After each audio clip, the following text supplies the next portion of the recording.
Hello and welcome everybody. Thank you once again for joining us for Boomer Basketball. The regular season is now behind us. It's in the rearview mirror. Playoffs have begun, or are beginning I should say, tonight.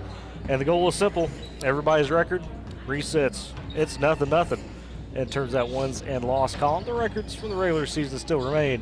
But at this point, it's all about getting hot at the right time, playing well, and trying to win enough games to maybe just punch your ticket to the Coliseum and to get a chance at that gold ball. Joining me once again, Mr. Ely Noble. Ely, good to have you. We're here. It is playoff time districts here in Elk City tonight. Yeah, it is. I mean, a beautiful gym here as well. You got just the lights on the court. It makes it feel that much more cinematic. And to your point, those records. These Boomer girls. We saw them go on winning streaks, losing streaks. That doesn't matter. You get hot at the right moment. You keep winning. That regular season doesn't matter. And that's really special. Just to make it here. I mean, so I'm excited. I know you are. You had a great time earlier in Viside, but I know you're ready to get down here and call these Boomer playoff games. Yes, and speaking of Viside, I saw two thrilling games, a near complete comeback by Beaver on the girls' consolation against Corn Bible Academy. That's some Class B2 action there in Viside.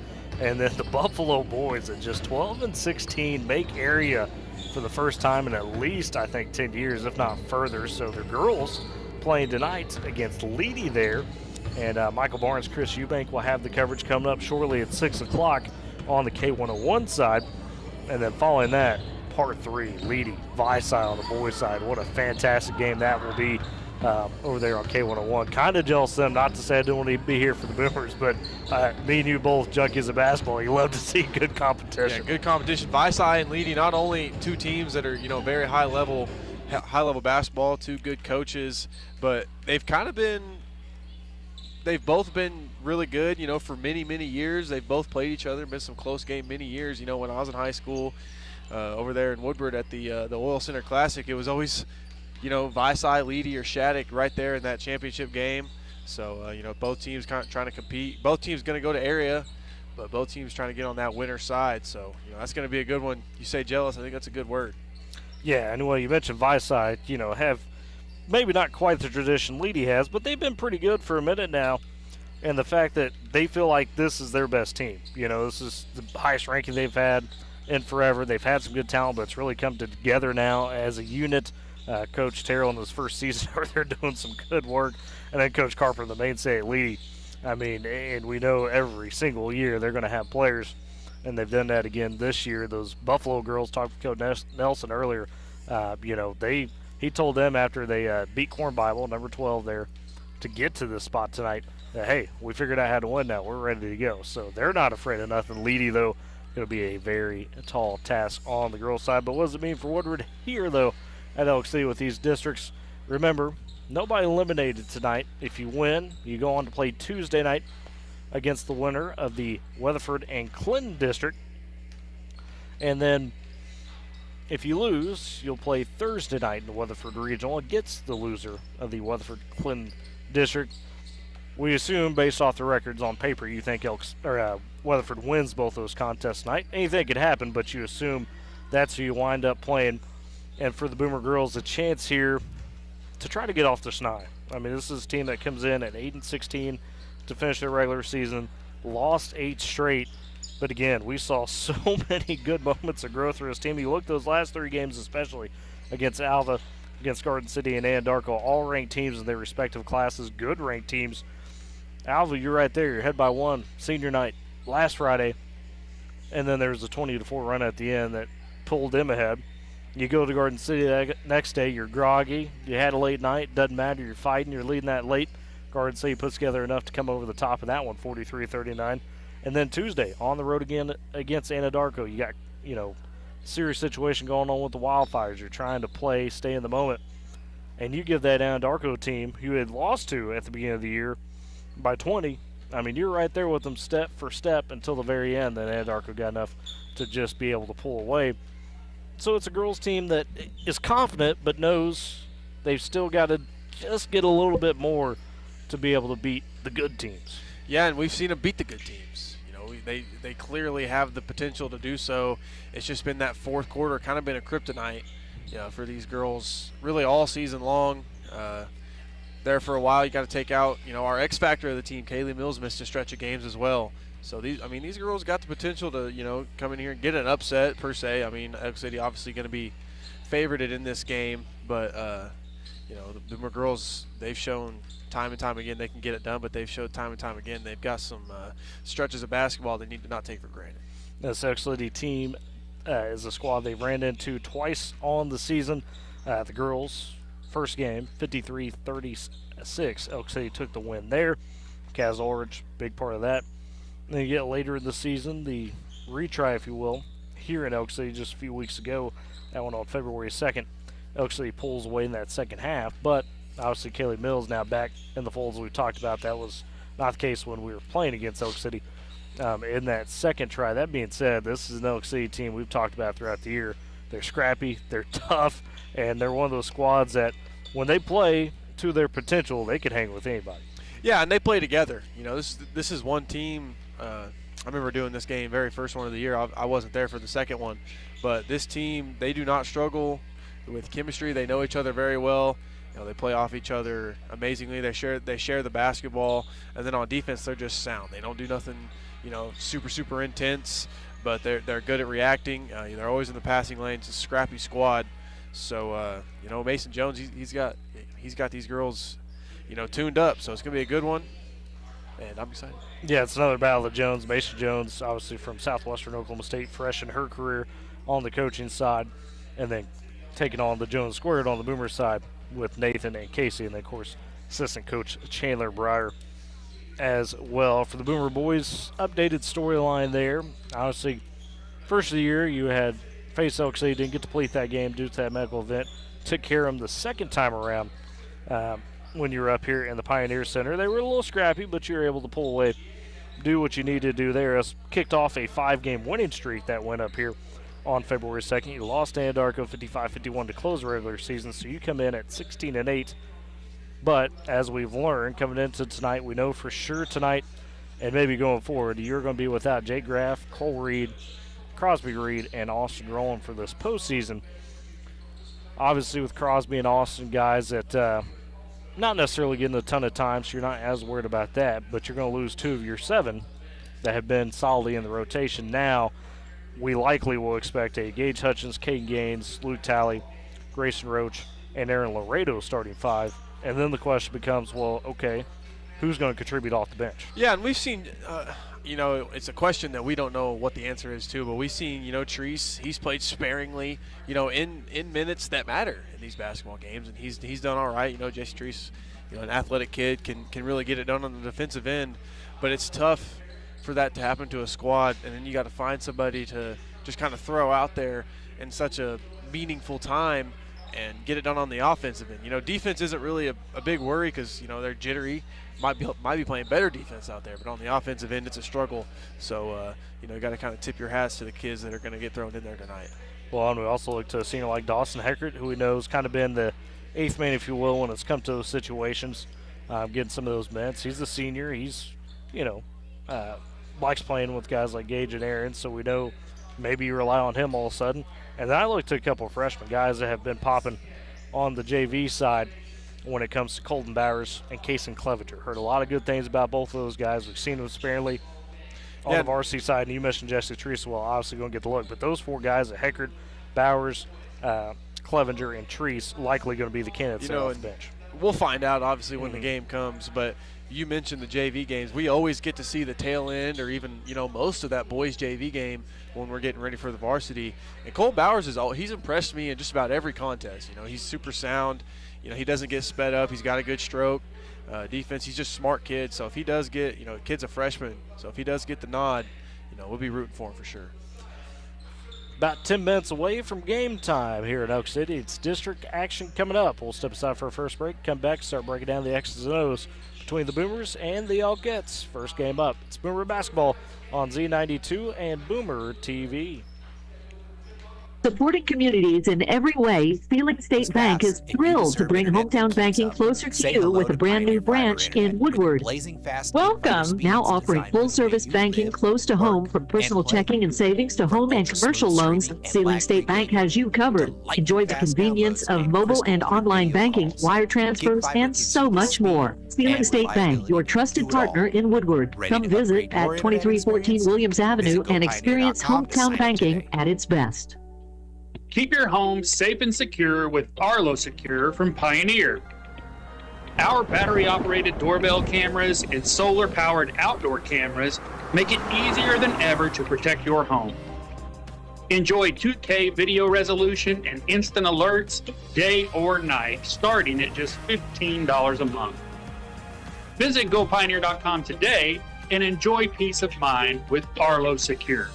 This is Matty Mitchell with Vance Auto Group in Woodward, Oklahoma. Vance is Northwest Oklahoma's dealer with the best deals on GMC, Chevrolet, Dodge, Chrysler, Jeep, and Ram. Communities in every way, Feeling State Bank is thrilled to bring hometown banking closer to you with a brand new branch in Woodward.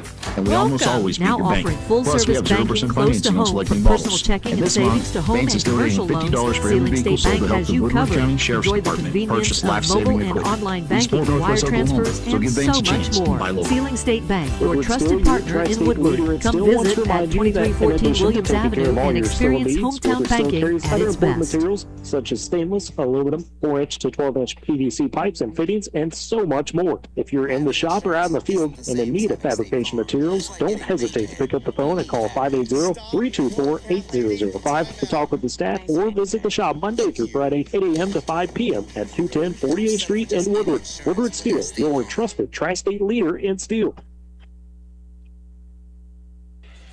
And back in Elk City, the Pioneer Center. Nice facility for this district contest between the Boomers and the Elkettes. Mentioned on the Boomer side where they're at. Let's talk about Elk City. Again, have won actually the last 5 contests against Woodward over the last 2 seasons. Boomers are going to try to break that. The Elkettes spent pretty much the entire season just inside the top 20, maybe as high as 14, I think they were. They come into this regional and postseason at number 20. So one of the 4 to 6 ranked teams that are mandated by the OSSAA to be in the regional area. And so in that case, as we talked about, going to be considered the favorite towards the tail end of the season. As a little bit of a, I say a rough stretch. There was a point where they lost 4 of 6. Well, they closed the regular season winning 4 of their last 6, 5 of their last 7. That included 42-37 win over Bethany, who's number 8. Woodward followed that. Fell to a tough Elgin team by 20, but then beat Clinton Cash, fell to Kingfisher, and then took care of Altus to close their regular season. So at 15-8, they feel a little bit maybe of a dark horse. We talked about them being a scrappy team. They play a great 4-round 1 game. They've got guards for days, a plethora of them. Look at girls like Blakely Ball, Campbell Garbarino, Lucy O'Hare, Kylie Coffey, Olivia Williamson, all going to make an impact out there. And then it centers around Kaz Ulrich, the senior center. Great size to her, great presence down low. She's the one that I think if you're the Boomers today, not only do you have to circle, but you got to be ready for the fact that she's going to attract that attention, and then you got to be ready to go close out those shooters because they're very good about being able to identify where their shooters are at on the perimeter.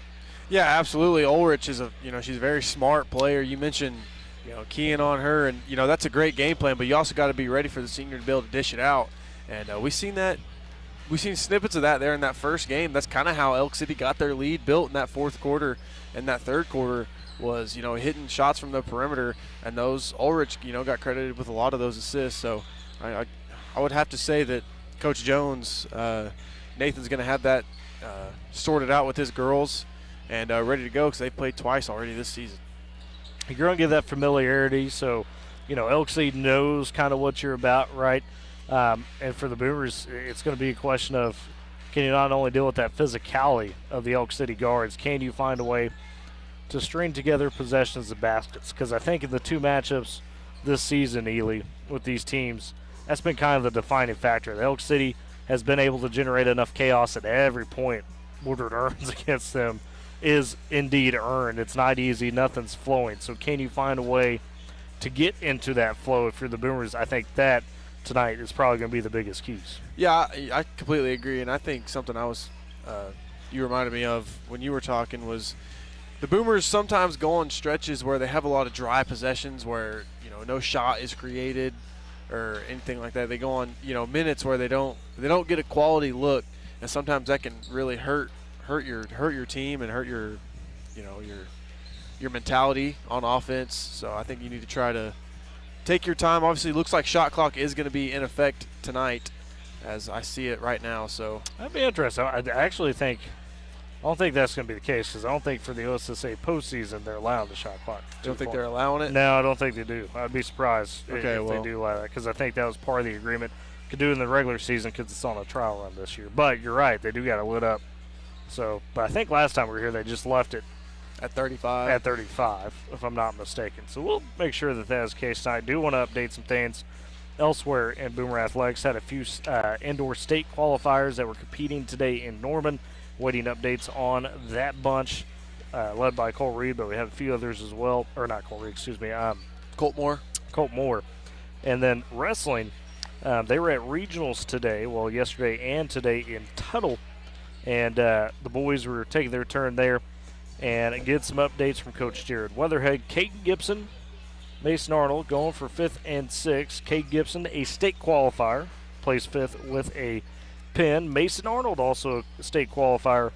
And Trustin Ross, a guaranteed state qualifier. He went for 3rd and 4th place today. So congratulations to those 3 gentlemen, a freshman, sophomore, and a senior. I mean, that's good news to hear in terms of for the future, right? Obviously great to see Mason Arnold, a guy we've really enjoyed watching on the football field, be able to go get and earn a state qualifier as a wrestler. And then, for Caden Gibson and Trustin Ross, man, that's huge. Guys that are young in their career being able to take high enough to be state qualifiers. That's fantastic. Are we just not going to talk about Colt Moore because we expected that, or what? We're not going to give him any credit? Yeah, I mean, we had mentioned it a few weeks ago because he qualified for a few weeks ago, but we're waiting to see basically when the results come out for that. And on the girls, Tuesday night, I think we mentioned it, but just want to reiterate it, they were in their regionals and only had 6 of 14 weight classes filled, but had finished 27th out of 36 teams. Didn't get any state qualifiers, but it's a young girls wrestling squad, and they competed very well at the regional there. And then on top of that, speaking of those girls, the girls wrestling program, mind you, in their 2nd season here at Woodward, they are the 2026 5A academic state champions. So nice. Excellent for them. Used to the girls being smart in the classroom. We see that in a lot of the other girls' sports where, they wind up winning academic state championships. So definitely a high IQ bunch, if you will. But with that all said, we'll step aside for a final break, come back, have the national anthem, starting lineup, opening tip-off. It's all coming your way. Woodward gets Elk City in districts here in Elk City. It's Boomer Basketball on Z92 KMZ FM Woodward and Boomer TV. Great teams aren't carried by just one player. Out here in Western They're Oklahoma, built on trust, determination, and people who show up for each other. Find at Vance Auto Group of Bank of Woodward. Western For Oklahoma years, does we've the proudly same with supplied your finances. Chrysler, We Dodge, make decisions Jeep, right Ram here at home vehicles. with lenders who know how to hustle for your goals. Not Bank just of Western across our Oklahoma state, works like a drivers true all team. over the You're region. motivated, loyal, and ready to help you win your next Whether you're financial after gain. rugged Bank of performance Western or everyday Oklahoma, comfort. member FDIC, and trucks and SUVs, Vance is here to help you find the perfect fit. Dodge, Ram, and GMC. Visit Vance Auto Group of Woodward, where it's comfortable to buy a car. Woodward Steel, your tri-state leader in steel, wants to remind you that in addition to taking care of all your steel needs, Woodward Steel carries other important materials such as stainless, aluminum, 4-inch to 6-inch PVC pipes and fittings, and so much more. If you're in the shop or out in the field and in need of fabrication materials, don't hesitate to pick up the phone and call 580-324-8005 to talk with our staff, or come visit the shop Monday through Friday, 8 a.m. to 5 p.m. at 210 48th Street in Woodward. Woodward Steel, your trusted tri-state leader in steel.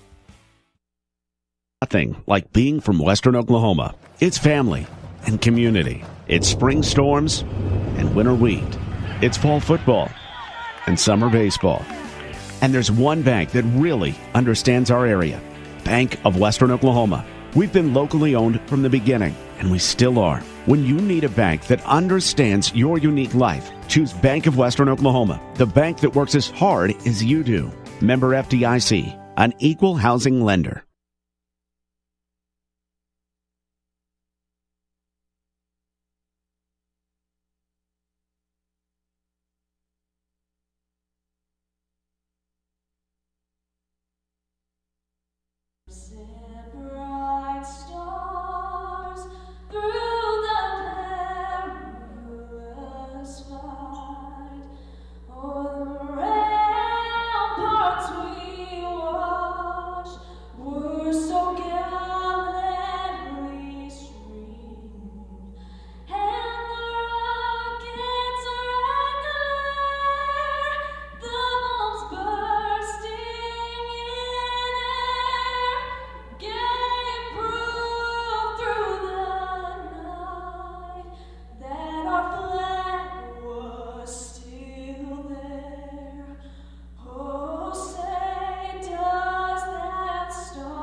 There was your national anthem performed by one of the Elk City students there. As we'll get to our starting lineups here in just a second. Boomers going to be, of course, the road team tonight in their black uniforms, gold trim, white numbers and text tripped in gold. And it looks like we will have that usual starting lineup where we got Lexi Mendel, Taylor Floyd, Caitlin Culp, Bailey Nelson, and Kaylee Mills, your starting five for the Boomers.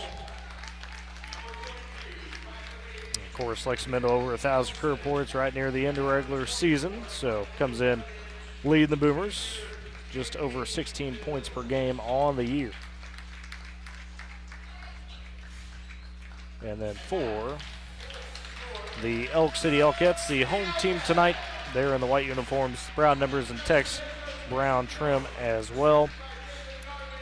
They will be going with Blakely Ball, the junior, Lucy O'Hare, the junior, the senior Kaz Orich, the junior Kylie Coffey, and the sophomore Olivia Williamson. So it'll be Ball, O'Hara, Ulrich, Coffey, and Williamson again for the Elkettes, and we expect to see Campbell Garbarino off the bench as well at some point, and that kind of makes up their top of the rotation. And again, coached by Mason Jones, fresh off of her career at Southwestern Oklahoma State University.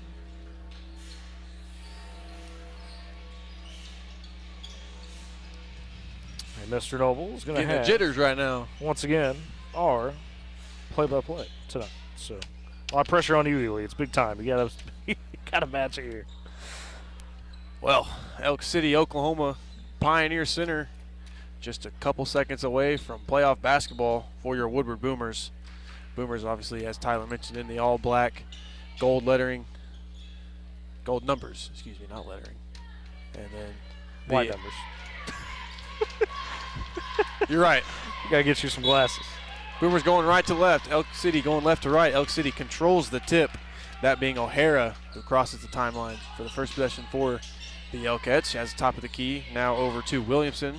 Down inside to Ball. Ball back to Williamson. Over to O'Hara, left side now. Boomers in a 3-2 zone to start things here. Ball now in the corner. Bounce pass down into Coffey. Back to Ball. Back over to Williamson. O'Hara. Now into the left corner is Coffey. Now cross court tipped away by Floyd, now controlled by Ball. Ball has a right side into the corner down to Coffey. Swing pass out to Williamson. She'll try her first three of the game. Got it. Olivia Williamson starting things off good here for the Elk City Elkettes. They lead 3-0 after a 45-second possession. No shot clock, Tyler. You were right. Yep. Yeah, OSSAA not allowing that for the postseason yet. Next year they're going to be in implementation for the bigger classes. There we go, Boomers.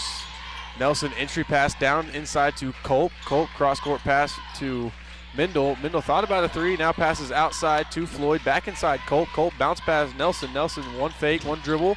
Over to Floyd right side. Downside to Culp, elbow. Culp scanning. Bounce pass back out to Floyd. Floyd has it near half court. Takes one dribble, picks it up. All over is Coffee. Now gets it to Nelson. She's going to dribble right. Stop to retreat. Now inside to Mills. Mills going to work. Now hands it back out. Mendel. Mendel going to drive left side. Step back. 12-foot jumper. Left it short. Rebound taken away by Ball. Both teams long possessions to begin this ball game, kind of filling things out again. The familiarity there with the third matchup. O'Hara brings it down. Coffee now left corner. Bounce pass inside to Ulrich. Ulrich back out. Coffee. Coffee missed it. Just barely. Rebound. Ball. Ball back up and in. Offensive rebound, Blakely Ball, and she takes care of the rest. 5-0 Elkettes. Yeah, you can't let the smaller guards of Elk get there and get those offensive boards. 6 minutes to go. We've played 2 here in the first frame. Mills back out Floyd left side. She dribbles back right, looking for somewhere. Gonna take the screen from Mills, now turn back. Back inside Culp. Culp gonna go up off the glass. That one just a bit too strong. Mills fighting for the rebound. Ball still fought for. Oh, it's gonna be tied up. Jump ball, possession arrow going to stay here with the Boomers with 5:43 to go here in the first quarter. Boomers trail 5-0. And it was a great look by Culp underneath. That's one of those you really wish you would have been able to finish, but just wasn't quite there. Boomers keep trying to get it to that elbow spot, free throw line spot to Culp and get some action off of it. Inbound to Mills after Nelson. Mills couldn't get hers. Offensive rebound, Culp, and that ball is tipped out of bounds. Still Boomer basketball. 2 offensive rebounds, could not get one to go. Back out of bounds is Nelson underneath the right side of their own basket. Action to Mills, bounce pass inside, stolen away and taken by O'Hara. O'Hara pushed the pace for the Elkettes, going to stop and retreat back towards the Elk. Now over to Coffee, top of the key, back to O'Hara. Elkettes kind of taking their time on offense, down corner now to Ball. Ball cross-court pass to O'Hara, thought about a three, going to pass to the corner. Williamson for another corner three, left it a bit long. And Floyd controls the rebound. 5:10 to go. Boomers yet to score here. They trail by 5-0. And we've seen this in the first 2 contests where Oak City kind of jumps out on them a little bit, gets that momentum. Boomers got to find something. Boomers consistent on getting it inside to Culp. Culp passes it back out to Mendel. She drove left side, had it stolen away by O'Hara. Boomers, a couple turnovers here now. O'Hara going to stop and calm things down for the Elkettes. That's what this team is. Calm, cool, collected in pretty much all situations. O'Hara, Boomer still in that 3-2 pass. Entry pass deflected by Mendel, able to get picked up by Ulrich. Now Ulrich got it, passed it inside to Williamson. Williamson tried to get it back out, left it a bit too high. That's a turnover on the Elkettes. First mistake we've seen for Oak City in this ball game. Floyd quickly ahead to Mendel as a left wing. Dribbling left side, now back right, fakes it back now to the left. Now passes it Floyd, top of the key. Floyd scanning, dribbles left. Over to Nelson, right wing. An entry pass to Mills, poked away. Mills able to control it. Now over to Floyd, top of the key. He's going to penetrate left side, spin back to the right, and still looking for somewhere. Has it on the right elbow, had it picked off. Another turnover for the Boomers as Ulrich is going to get credited with the steal. Now O'Hara. Yeah, I mean, Oak City, just the hands are active right now in everything the Boomers do. O'Hara, 3:51. 5-0, the Elkettes over the Boomers. Hand off to Coffee. Coffee swings it left side. Williamson back to Coffee. Back to Williamson left side. Now Coffee. Swing pass over to O'Hara. O'Hara fakes it. They're going to pull up for a right wing three. That one's way off into the hands of Nelson. Nelson pushes it into the front court. She's going to stop, slow it down. Culp. Now Floyd left side. Into Mendel left corner. Mendel going to dribble back out right, go back left, fake it back to the right side, penetrates inside, right hand layup, missed it. And rebound taken away by O'Hara. Beautiful look by Mendel, but the lid is on the basket right now for the Boomers. That it is 5-0. We've played 5 here. And Coffee trying to get inside, couldn't get it to go. Mills the rebound, Mendel in transition, had it stolen away. Mendel going to be able to control it her own self. dribbles to the corner, passes it over to Nelson. Nelson thought about it, fakes it, puts up just a bit short once again. As Boomers can't get it to go so far. And again, another good look. And how about Williamson getting all the way back to make sure Middle had a tough layup, not an easy one. Caitlin Culp checking out, and is Ella Howard for the first time tonight for the Boomers. Ella Howard, a girl who can help spread the floor for the Boomers. O'Hara has it at the EC logo. Corner now, Coffey. Coffey back to O'Hara, over to Williamson. Williamson corner to Blakely Ball. Ball bounce pass to Coffey. Coffey back out top of the key, O'Hara. Now back to Coffey right side. She'll try another three. Got it. Number 23, Kylie Coffey, her second three-pointer of the game. Coach Jones needs timeout. 2:17 to go here in the first quarter. Boomers still haven't scored. They trail 8-0. Great Plains Bank, heritage, trust, respect. Those are the things that make Great Plains Bank great. With deep roots across Oklahoma and Texas, they are in touch with communities in which we live and work. M&D Enterprises and Lawnmower Shop for your best lawn, porch, or patio. M&D Enterprises, they are your people. They carry everything you need to make your greenscape that little piece of heaven you've always dreamed of. Locations in Woodward, Canton, and Weatherford. M&D Great Plains Bank, powering Boomer Sports this season. Tyler, 8-0. 2:17 to play here in the first frame. Obviously, a lot of ball left, but Boomers essentially no luck on anything right now. Yeah, that's the thing. It's not like they've gotten just terrible looks. Now, there's been a couple turnovers in there, and Elk City, as they do, limit the chances pretty well. I mean, they're going to scoop up a lot of rebounds and make it tough, but Boomers just missing on a couple clean opportunities early here. Elk City, original starting five: Ball, O'Hara, Ulrich, Coffey, and Williamson. And Boomers' original starting five minus Caitlin Culp, and add in there Ella Howard. The Boomers control possession now as Mills has the top of the key and gets it inside to Mendel, and she'll get off the glass to get into the scoring column for the Boomers. Now 8-2, under 2 minutes to play here. Boomers trail the Elkettes. And a great look. That's exactly what you wanted out of the timeout. Good play there from Nathan Jones as Coffey going to work against Ella Howard. Good defense from Howard as Howard forces the miss. Mendel the rebound, trying to get it to Mills. Good defense from the Elkettes as O'Hara trying to save it out of bounds. They're going to say she stepped out. Boomer basketball.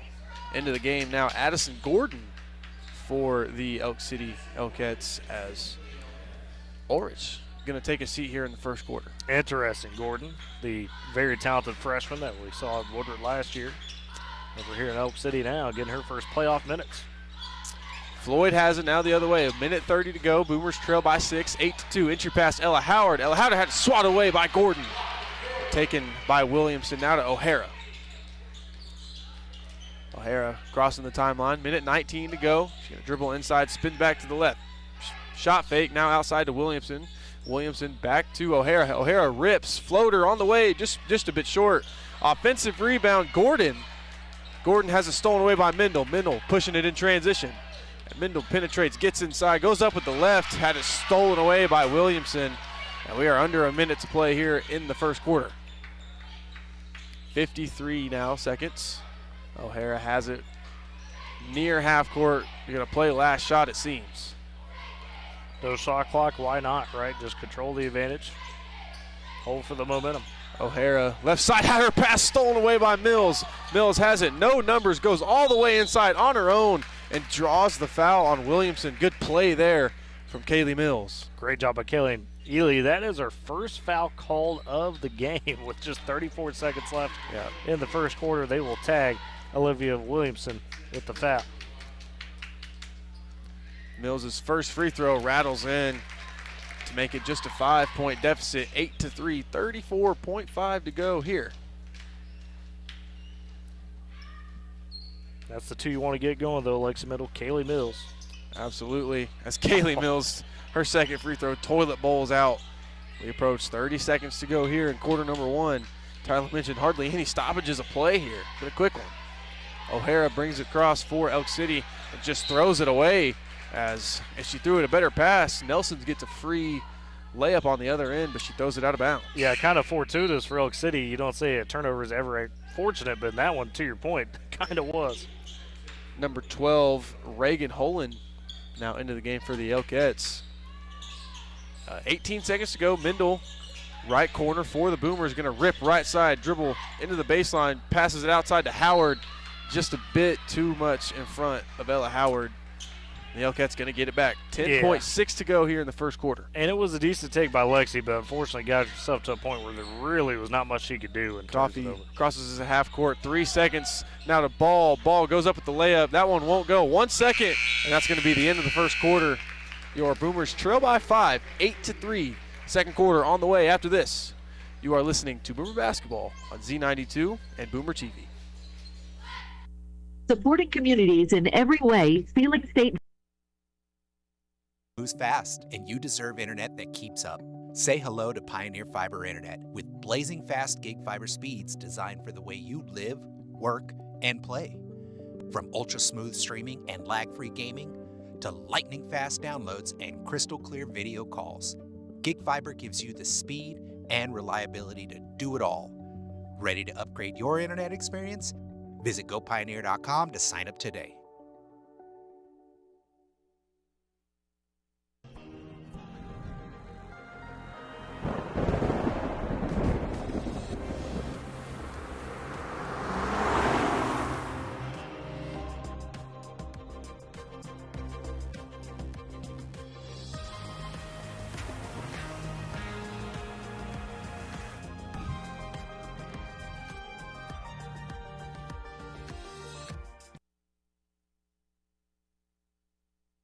We approach second quarter play here in district matchups between Elk City and your Woodward Boomers, as your Boomers trail 8-3 after one period. And second half beginning with Elk City controlling it. Williamson immediately getting trapped at the Elk City logo, and they're going to call her for a travel. Good defense there from Taylor Floyd and Bailey Nelson to begin things. Played it perfect. I mean, that's what your coach do right there. Put them in a tough spot, high corner, and force that turnover. Nelson running point guard. Now Mendel left side. Mendel looking for somewhere to go. Double screen ran for Ella Howard. As she gets it, swings pass to Nelson. Action down low for Mendel. Not going to pass it there. Now bounce pass to Floyd near half court. Swing pass to Howard. Entry pass to Nelson. Nelson looking for somewhere. Back out to Floyd. 7:30 now. 8-3 still. No score here in the second quarter. Floyd now to Mendel, and Mendel couldn't get there. Yeah, just one of those unforced errors, right? You force the error, you can't just throw it right back. 7:20. Been a defensive battle here for the 40 seconds. Been a defensive battle nevertheless. Quarter, we only got 11 total points. Coffee looking for somewhere. Now has it Gordon, and she traveled again. 2 straight turnovers for the Elk City Elkettes. And 8-3 still. 48 seconds played. Just looks like both teams are a little nervous, maybe. I mean, I think that's kind of what it is. Big moment here in the postseason. Nelson, now Howard, right corner. Screen from Mills, going to give it go. Mills, easy too. Good pass from Ella Howard. Kaylee Mills kind of ghosted that screen and left the 2 defenders on Howard wide open for an easy layup. Yeah, perfect slip by Kaylee. Great job by Ella to fight through and get that pass over. 8-5, 6:48 to go here. Second quarter of play. Boomers, Elkettes. Williamson pass to Coffee. Coffee dribbling right side, guarded by Mendel. Back out Gordon. Gordon shot fake, dribbles right side over to Blakely. Ball bounce pass to our substitution number 12, Reagan Holen, and her shot was swatted away and blocked out of bounds. And Blakely ball set to inbound. We got a substitution for the Boomer side. Zoe Chavez first time tonight. Bailey Nelson will check out, and Kaylee Mills saying, you know what, you ain't getting that on me. Get that out of here. Inbounds now to Gordon. Back inside Coffee. Swing it out Williamson. Williamson going to dribble back to Gordon.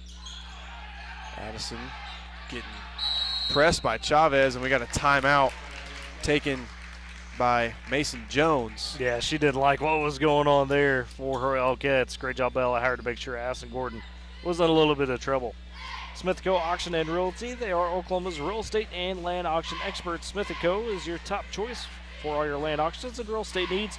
Call them 580-254-3975 or email Ira at smithcorealestate.com. Also Northwest Glass, from residential and commercial glass to auto glass doors and mirrors. Northwest Glass, they've got you covered. They do it all with expert care, quality service. Visit 611 Texas Avenue or call them 580-256-4324. Northwest Glass, Smith & Co. powering Boomer Sports this season. 8-5. Been a good second quarter for the Boomers so far. Elk City, no points. And on the Boomer side, you got one bucket at least. Played a minute and a half so far. Elk City controlling it out of the timeout with Coffee at the top of the key for him. Kylie swings it over to Williamson. Williamson bounce pass inside to Olrin. Olrin, her shot won't go. Offensive rebound, Ulrich. And Ulrich, her shot would not fall. Mills controls the rebound and got wrapped up just a bit too hard. Going to be a foul on Holland. So that'd be her first, second of the ball game. Both have been on Elk City, only the first of the quarter for the Elkettes. Kaslin Ulrich back into the game for the Elkettes. Checked out early, now back in here now. As Chavez has it now left side to Mills. Mills dribbles right. Bounce pass inside to Ella Howard. Had it tipped away. Howard fighting for it. We got a jump ball. Boomers going to keep the possession. Good dive there from Ella Howard. Yeah, great dive, great awareness, because that would have been an easy turnover, but step back on it. Floyd set to inbound for the Boomers. Screen action up top. Floyd just flings it up to Mills. Mills shot fake, dribbles right, looking for dribble handoff. Dribbles back out, now Floyd top of the key. Floyd rolling over to Mendel. Mendel going to work against Blakely Ball, dribbles inside, passes it back out corner. Ella Howard swing past Chavez. Chavez shot fake, left side dribble, bounce pass to Mills. Mills going to work against Ulrich off the glass, bit too strong, and Holland takes the rebound. Man, great ball movement. Unfortunately, just can't complete the basket again. 5:24, Boomers trail by 3 still, 8-5. Coffee, Kylie has it, top of the key. Swing pass Williamson, Williamson back Coffee. Williamson again, left wing 3, off the glass, no good. Floyd the rebound. Boomers are doing a good job of forcing Elk City into shots they don't necessarily want right now. That they are, absolutely, here in the second quarter. Floyd inside to Chavez, back out Howard. Now Mills left side. Mills to Mendel. Mendel has the top of the key, guarded by Blakely Ball. Going to dribble left, back right. Scanning, going to take her time. Left side now, penetrating inside, stops, spins once again. Fadeaway jumper, tipped by Ball. Mendel not too happy about that one. Yeah, I thought she got some contact on that. Did not. Blakely Ball, credit to her, playing it tight. Yeah, I remember them two going against each other last time. Blakely Ball, good athlete. 4:30 to go. Williamson tries another three. That one won't go. Offensive rebound, Coffee off the glass. No good. Mills controls that one. 4:20 to go. Boomers pushing in transition. Mendel across the timeline, slows it down just a little bit. Going to set up the offense. Once again, Ball up there with her. Now Floyd left side, inside to Mills. Mills going to work against Ulrich. Had her block tipped away, out of bounds. Ball will stay with the Boomers. We got a couple of substitutions on the floor for both sides. Caitlin Colt, Bailey Nelson back in for the Boomers. Out is Floyd and Howard. And then for the Elkettes, Williamson checking out and Lucy O'Hara back in. Out of bounds, Bailey Nelson set to inbound. Kaylee Mills, top of the key, has it. Now Chavez right side, dribbling back left. Scanning, now Bailey Nelson, top of the key. Shot fake, gonna dribble inside. Floater with the right hand, off the glass, rolled out. A defensive rebound controlled by Elk City. Great look again, just the lid is tight for the Boomers. 3:51 to go. Been a dry stretch so far for both teams. Blakely Ball working against Nelson. Good defense from Nelson. Back outside to Coffee. Back outside once again. O'Hara wide open three-pointer, just a bit long. Chavez fighting for the rebound for Coffee. Coffee wins that battle. Now to O'Hara left side.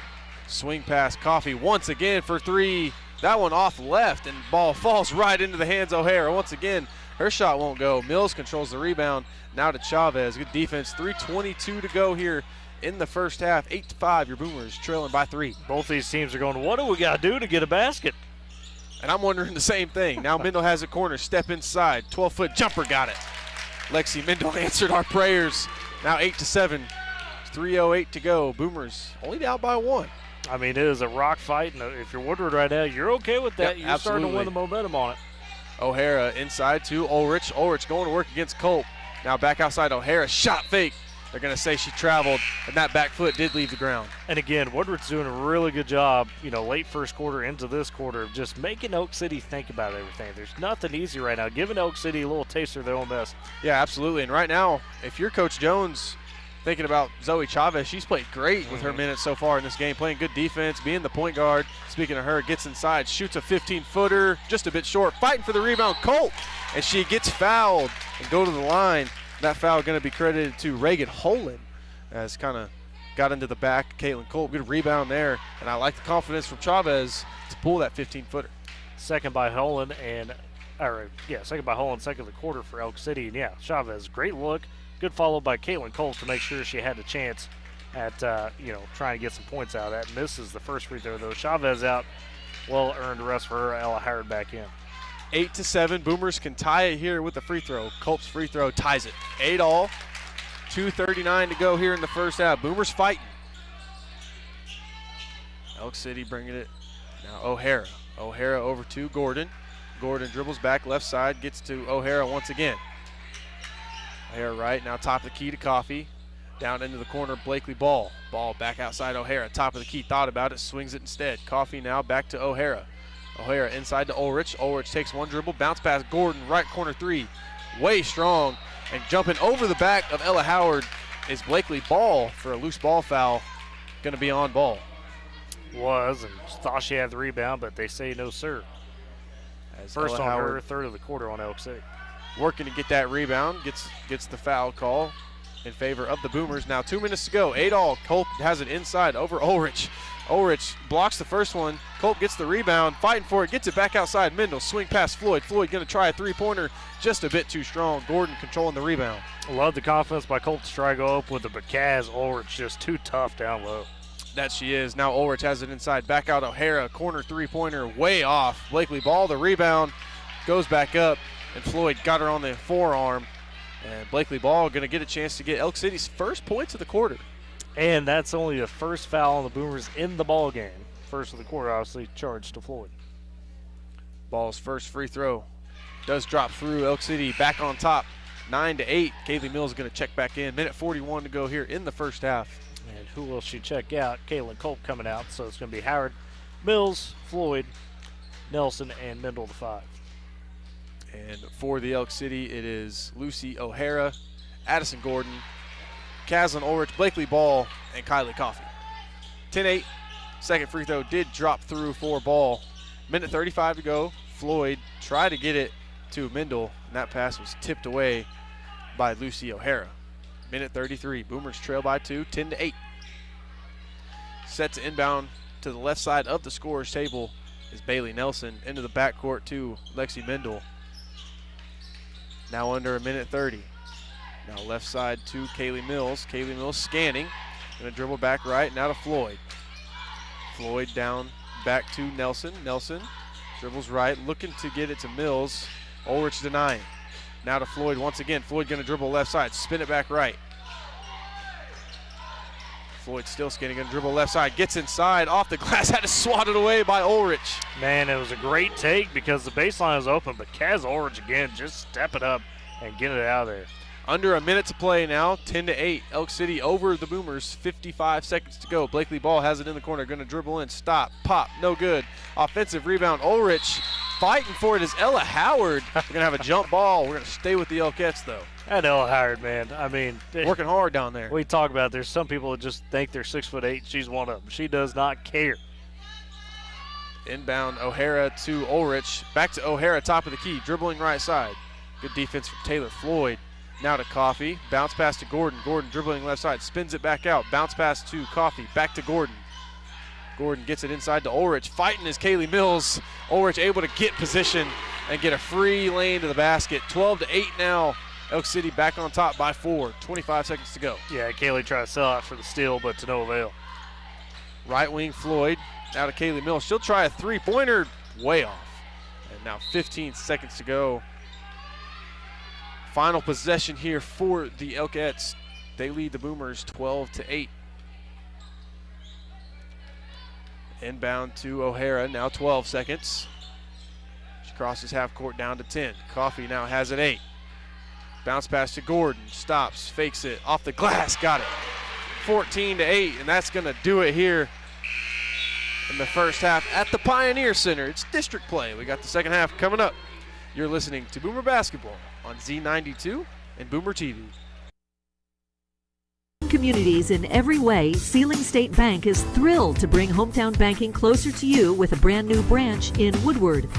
Welcome. Now offering full-service banking close to home, from personal checking and savings to home and commercial loans, Sealing State Bank has you covered. Enjoy the convenience of mobile and online banking, wire transfers, and so much more. Sealing State Bank, your trusted partner in Woodward. Come visit at 2314 Williams Avenue and experience hometown banking at its best.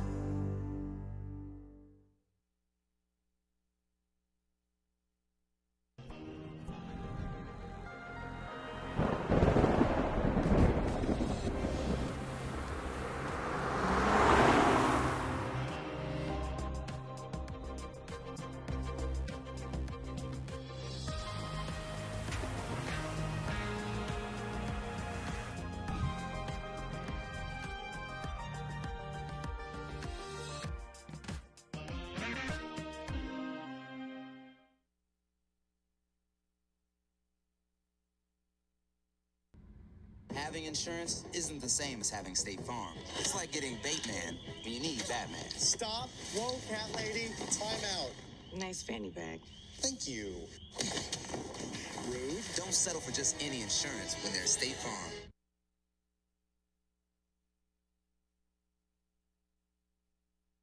Woodward Steel, your tri-state leader in steel, wants to remind you that in addition to taking care of all your steel needs, Woodward Steel carries other important materials such as stainless, aluminum, 4-inch to 6-inch PVC pipes and fittings, and so much more. If you're in the shop or out in the field and in need of fabrication materials, don't hesitate to pick up the phone and call 580-324-8005 to talk with our staff, or come visit the shop Monday through Friday, 8 a.m. to 5 p.m. at 210 48th Street in Woodward. Woodward Steel, your trusted tri-state leader in steel. And back in Elk City, the Pioneer Center here. The Elks, the Boomers, doing battle in district action at the half. It is 14-8 favor of the Elkettes. And really the difference there, those final couple minutes for Elk City, it was tied at 8. And the Elkettes able to string together a couple baskets. You get Blakely Ball, you get Kaz Ulrich, Lucy O'Hara finding some baskets. And you look at the scoring for Elk City, nobody's really stood out. You've got Ball with 4. You've got Ulrich with the pair. Got Asa Gordon with the pair. 3 for Kylie Coffey. Olivia Williamson with the 3 for the Boomer side. 4 points for Lexi Mendel. 3 for Kaylee Mills. And 1 for Caitlin Culp. And an absolute rock fight, Ely, in that first half, a defensive battle. You know, absolutely is. And not only is it a defensive battle, and early on, teams really couldn't get anything to go. You know, there were some good looks. And you're right, for the most part, the defensive battle is good, but the two things that I'm liking so far is the unselfishness of both teams. You know, Elk City, the only reason they have 14 points is because they're willing to let everybody try to see the basket. And, you know, the Boomers have done the same thing, but it's just happened to come in free throws and, you know, transition layups for just a couple of girls. So this could be a good game, defensive battle. I expect coaches to come out and, you know, have a couple plays to run, but it's been a fun one. Lexi Mendel done a great job. I mean, really everyone in terms of the defensive side been so sound. That's the thing. If you would have told Coach Nathan Jones, hey, at the half, Elk City's going to have 14, he would take that every time. The problem is, absolutely, Boomers just have not been able to convert on some of those easier chances. We saw 3 to 4 baskets that were all quality looks that just did not go down. I got to ask you, Ely, we haven't talked about this a lot with the Pioneer Center, but it's just one of those deals where you don't think about it till you get here. You know, the Boomers are used to playing in a little bit more closed environment, as is many high school gyms, but this is an open environment in terms of those baskets. So how does that change your perception a little bit as a player? And yes, Woodward plays here at least once, sometimes twice a year, but still, that's not necessarily easy to come back to adjust to. It's tough. It's tough, especially in a big game like this. Not only is the environment around you different, obviously the depth of perception can be conceiving at times. You're in district play, you know, losing is a lot more hurtful, winning is a lot more impactful for you. Everything adds up. That first half is especially tough. You know, Boomers, they scored 2 points there in that first quarter. You know, that first quarter's tough. You know, the second half, we could come out, the final score could be 50-47. You never know. I mean, they could come out and start hitting. But yeah, that first half is definitely tough when it comes to the environment, different gyms you're playing in. All throughout the playoffs, you're going to be playing in different gyms. I do want to say classy move by the Elk City folks here. They announced this earlier in the week, but taking donations throughout the night with the funds, if you will, going to the Woodward Fire Department, also taking some goods So appreciate them for that. Obviously, it was Woodward firefighters Tuesday night and had to battle those blazes. Did a wonderful job. Again, lost some structures in town, but no homes went up, which is incredible considering that was right in the middle of town with multiple locations. So a tip of cap to those folks. And, of course, our thought we talked about with Michael earlier today on the K101 side for Beaver, Buffalo, those areas up in the Panhandle dealing with their fires and those even into Kansas. So thoughts with them. I know Tyrone, that community had some homes go up, so there's donation efforts underway there to help some of those families that lost some homes. A lot of ranches lost cattle, things of that nature. So, one of those deals where we get to see the spirit of the tri-state, if you will, with all these communities coming together to help one another out. Yeah, it's special. Obviously, you never want to see events like this happen, but sometimes on the other end of it, you see how connected a community is without really knowing. The good in people always comes out in situations like that, and it is beautiful to see. Elk City, obviously a tri-state team, but a team that isn't connected in the Woodward, with Woodward in a huge manner, and they're out here taking donations for Absolutely. it. That says a lot about people. So it is a beautiful thing to see. Obviously, a disaster in one sense, but it's just cool to see that. Kind of thing see the good that comes from it, no doubt about it. And again, basketball here tonight, not the only thing across the airways, is on K101. Michael and Chris doing the regional championship games for Visai and B2 action there. The girls game, Buffalo and Leedy. Buffalo trying to hang around. They trail Leedy 30-18 at the half. Good news for Buffalo is no matter what happens tonight, you're in the area. First time in a long time for them doing it as an unranked team. Absolutely awesome. Then that game afterwards, Visai Leedy going to be phenomenal on the boys' side. But here in Elk City, it's the Boomers trailing the Elkettes 14-8 at the half. Team starting to come back out of the locker room. We'll step aside for a break. Come back, get you set for that second half. It is Boomer Basketball on Z92 and Boomer TV.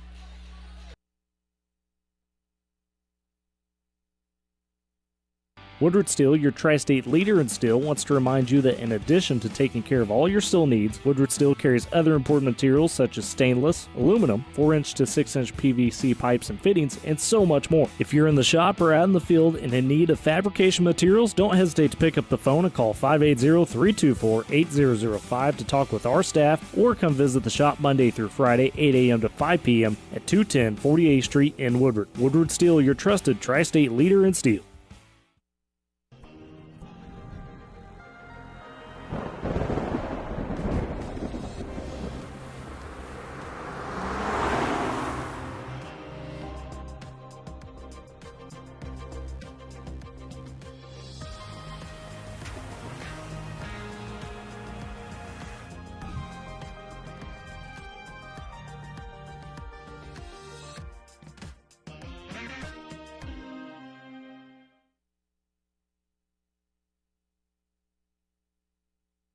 Nothing like being from Western Oklahoma. It's family and community. It's spring storms and winter wheat. It's fall football and summer baseball. And there's one bank that really understands our area. Bank of Western Oklahoma. We've been locally owned from the beginning, and we still are. When you need a bank that understands your unique life, choose Bank of Western Oklahoma, the bank that works as hard as you do. Member FDIC, an equal housing lender. Having insurance isn't the same as having State Farm. It's like getting Bateman when you need Batman. Stop. Whoa, cat lady. Time out. Nice fanny bag. Thank you. Rude. Don't settle for just any insurance when there's State Farm.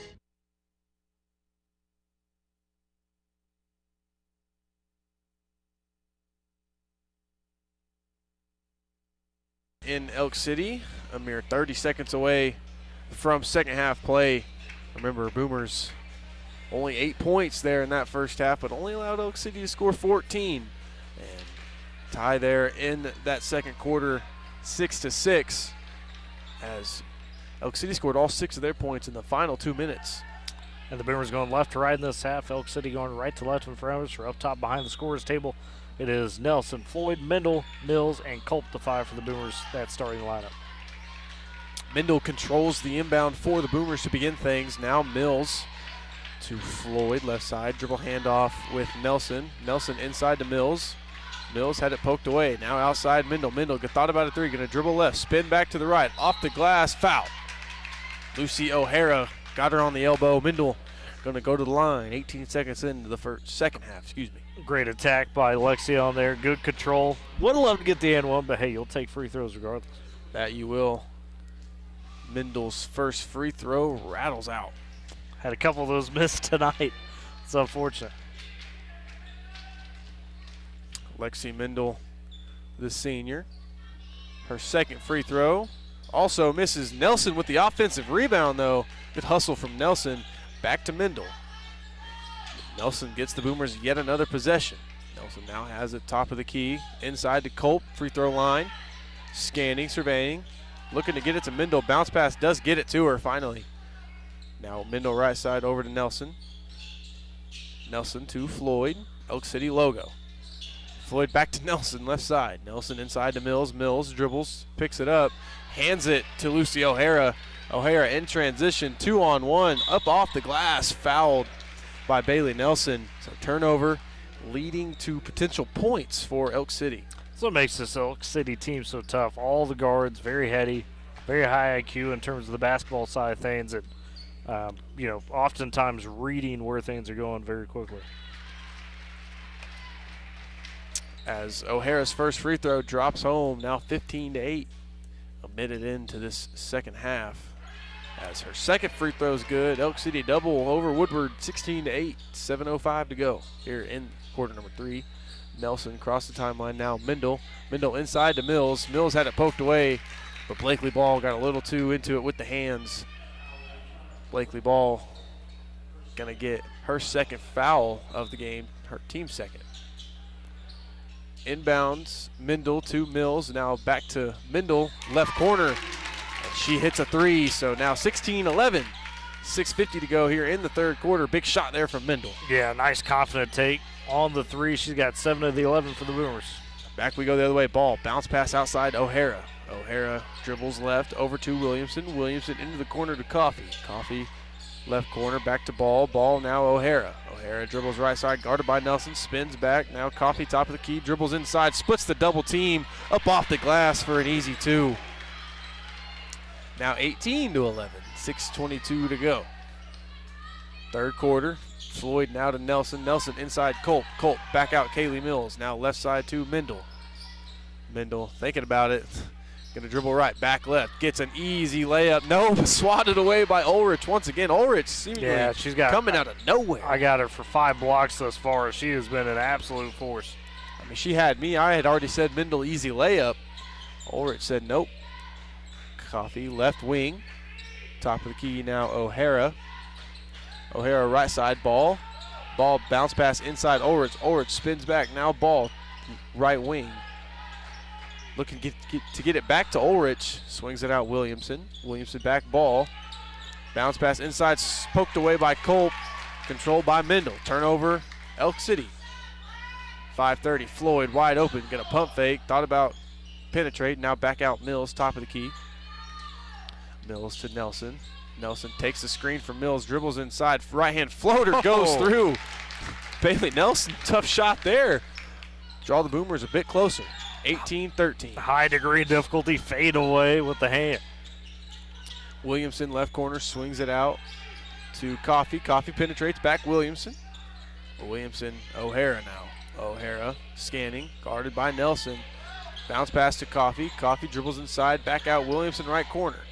Now Ulrich, right elbow, gonna dribble inside, going to work against Culp. Spins left, fakes, and passes it outside Coffey, stolen away by Mills. Mills one-on-one with the right hand, no good, gets her own rebound back up off the glass, can't get it to go again, and gonna get called for a loose ball foul. Wow, Kaylee can't believe it because 2 amazing chances and just could not bury them. My goodness, only her first foul, but still, that's tough. Yeah, had two chances there to draw within 3 of Elk City. Couldn't get them to go. 4.5 to go here in this third quarter. 18-13. Boomers trail by 5. Coffey has it now. Cross-court ball. Ball bounces it back out O'Hara.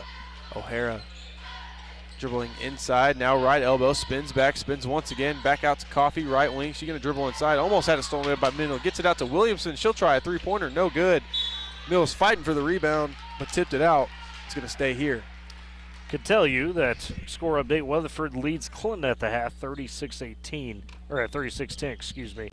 Remember, the winner of this game will play the winner of that game Tuesday night in Weatherford. The loser goes to the Thursday contest against that very squad. O'Hara catches the inbound, dribbles inside, and finds a wide open Blakely Ball. And Blakely Ball finishes it.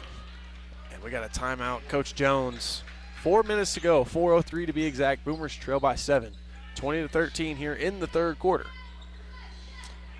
Great Plains Bank, heritage, trust, respect. Those are the things that make Great Plains Bank great. With deep roots across Oklahoma and Texas, they're in touch with the communities in which we live and work. M&D Enterprises and Lawnmower Shop for your best lawn, porch, or patio. M&D Enterprises and Lawnmower Shop, they are your people. They carry everything you need to make your greenscape that little piece of heaven you've always dreamed of. Locations in Woodward, Canton, and Weatherford. M&D Great Plains Bank, powering Boomer Sports this season. And now the inside chances, Ely, for Elk City starting to come a little bit easier on the Boomers here. Yeah, that they are. And as of recent, Boomers starting to get hurried up on the offensive end. And could be lagging them on the defensive end. Nevertheless, down by 7, 20-13. Just under 4 to go. Nelson has it now.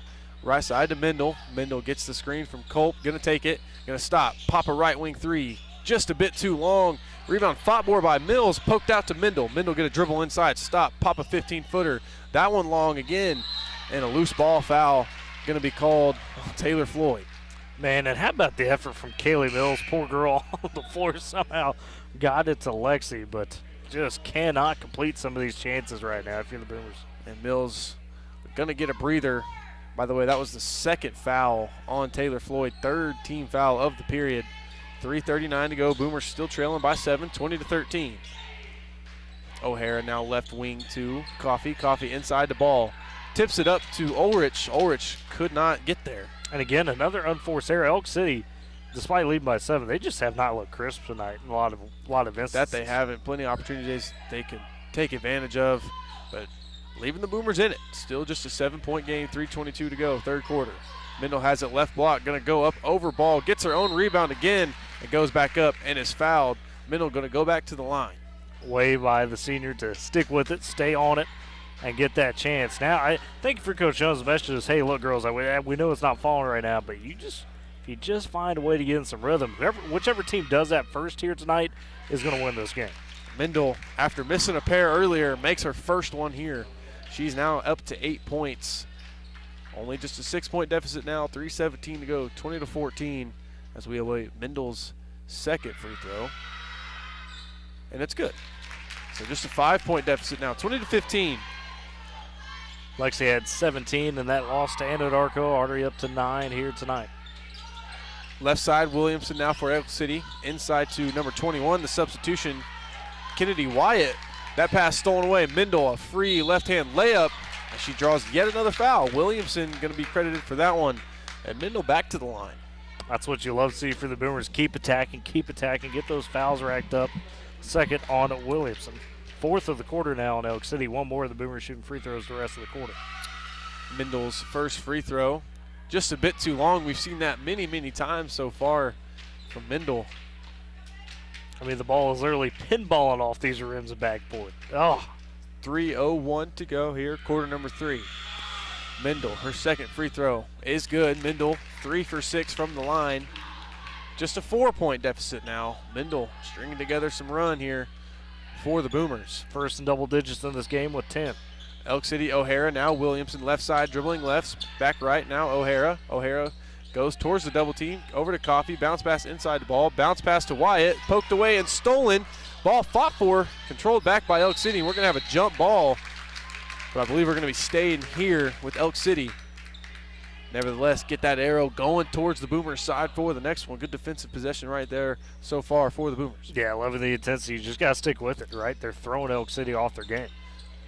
Inbound to Williamson, over to ball, now back out to O'Hara, back to ball, and ball mishandled it, finally corrals it, back out O'Hara, wide open, gonna dribble inside, stop, pop an 8-footer, no good, Mendel the rebound. She gets it quickly ahead to Floyd as she was pressured. Floyd Gonna dribble inside. Euro step off the glass. Won't go. Offensive rebound. Colt back up and in. Good move there from Taylor Floyd. Good job from Caitlin Colt to clean up that miss. Now just a 2-point lead for the Elkettes, 20-18. We're approaching 2 minutes here in the third quarter. Boomers pushing once again. O'Hara, now Williamson. Ball in the left corner, inside. Coffey gonna dribble out. Bounce pass stolen away by Ella Howard. Taylor Floyd pushing it in transitions, left, right, goes back. And she's fouled, but gonna be called on the floor as Floyd threw up a shot. Not going to give her the continuation. Loving the confidence to attack, to stay after it. I know. And she got corrected, actually. She's going to get 2 free throws. Well, it's fifth foul, so that's why. 5th of the quarter, 3rd on Williamson. So it's free throws either way. Yeah, bonus the rest of the way for the Boomers as Floyd gets in the scoring column for the Boomers. And you mentioned the confidence from Taylor Floyd. That's back-to-back, her going down in transition and getting through traffic. That's one thing that excites me about next year, and I know we still got the postseason to go, and we hope for the best there, no doubt. But you're only losing Lexi, and that's a big loss, but the rest of those teams coming back. That they are, as Floyd misses her second free throw. 1-point game now, 1:44 to go here, 20-19, third quarter. Coffey has it, top of the key, and now over to O'Hara. O'Hara and Coffey splitting those duos as Blakely Ball gets the entry pass over the defense from Lucy O'Hara for the easiest 2 of the night, 22-19. And that was all Lucy O'Hara with a laser of a pass. Floyd has it, driving right. Gonna stop, pop it back out, Mills. Mills back to Floyd. Floyd, right corner 3, way off. And rebound fought for, but it tipped out of bounds by Bailey Nelson. Again, maybe a little bit of depth perception we talked about at half. Yes, you played here before, but you don't see very often the big open space. Inbounds O'Hara to ball. Quickly to Coffey. Quickly back inside to Ulrich. Ulrich going to stop a free throw line jumper. Won't go. Offensive rebound O'Hara. O'Hara back up and good. Nobody identified her. I mean, she just crashed into the paint. Nobody caught her. Back to a 5-point game. Under a minute to go. 24-19, quarter number 3. Boomers down by 5. Mills, right wing. Going against Ulrich, going to dribble inside. Got around Ulrich for off the glass. 24-21 now. Just a 3-point game, 37 to go in the third quarter. O'Hara picked up her dribble inside Ulrich. Ulrich going to penetrate. Picked up by Mills. Back out to Holland. Holland back out to O'Hara. Entry to Blakely Ball once again. Good defense there from Bailey Nelson. Blocked the shot. Floyd cleans it up, pushing it the other way. Floyd going to stop and retreat. Back bounce pass to Nelson. Now Mills. Mills going to dribble inside. Back out Mendel. Mendel corner 3 ball. Bang! Tie ball game here. 24-24. 5 seconds to go here in the third quarter. As O'Hara pushing it quickly. Scoop shot, no good. Rebound by Bailey Nelson. And that's going to end things here in the third quarter. Your Boomers tie it up at the end. Fourth quarter coming up. You're listening to Boomer Basketball on Z92 and Boomer TV.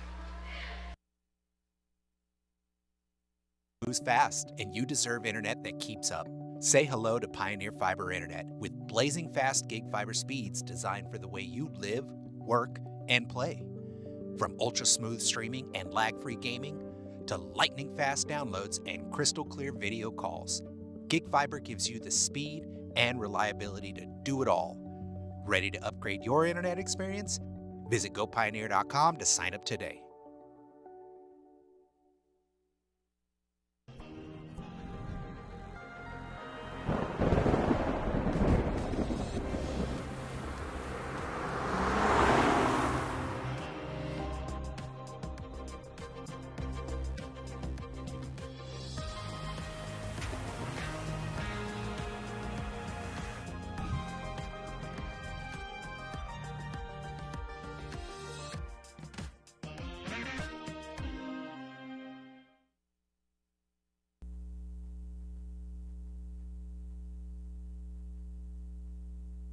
And back in Elk City, we've got a ball game, folks. 24-all heading into the fourth quarter between Woodward and Elk City. District championship on the line. Lexi Middle 13 to lead the way for the Boomers.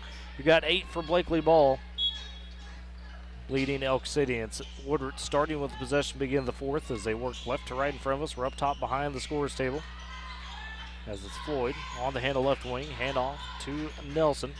She'll run around the right side, find middle, come to the basket, and Lexi drawing the foul on the shot. So Lexi going to the free throw line yet again.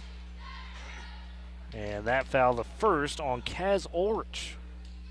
First of the quarter on Elk City. First free throw for Mendel. Splashes home, and the Boomers have their first lead of the ball game, I do believe. First lead of the ball game, 12 seconds into the fourth quarter. As Mendel hits her second free throw, 26-24, Boomers ahead, 7:45 to go. And how about Lexi? 15 for the senior, the 26. O'Hara over to Coffee. Coffee back to O'Hara, back to Coffee. Playing catch, are they? Now ball right corner. Over to O'Hara. O'Hara, her pass was tipped by Nelson as she was trying to get it to Holland. That's going to be a side out of bounds in front of their own. As ball inbounds to O'Hara. O'Hara trying to get it to Coffee, stolen by Taylor Floyd. Taylor Floyd, her third steal. Splits the double team with the right hand, just a bit too strong. O'Hara controls the rebound, and Mendel trying to get it back, fouls. Oh, man, Taylor Floyd, you feel for her. She's only got a point. She's had so many good looks, great chances, just can't get them to fall. 7-17, Boomers still up by 2, 26-24, 7:14 to go here in the final frame. Coffee has it now, O'Hara right side. O'Hara back to Coffee, top of the key, thought about it, now over to Holland. Holland bounce pass back to Coffee. Coffee now back to O'Hara right wing, back Coffee top of the key. Swing pass back over to Holland. Elk City, not much to go, and Mason Jones realizes it and calls timeout.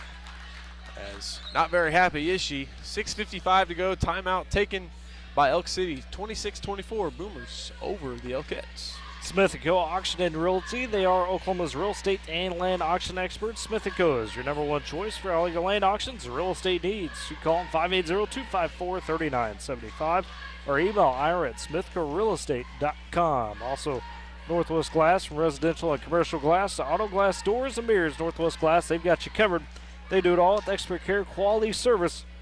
Visit them, 611 Texas Avenue, or call them 256-4324. Northwest Glass, Smith & Co. Powering Boomer Sports on KMZ FM Woodward and Boomer TV this season.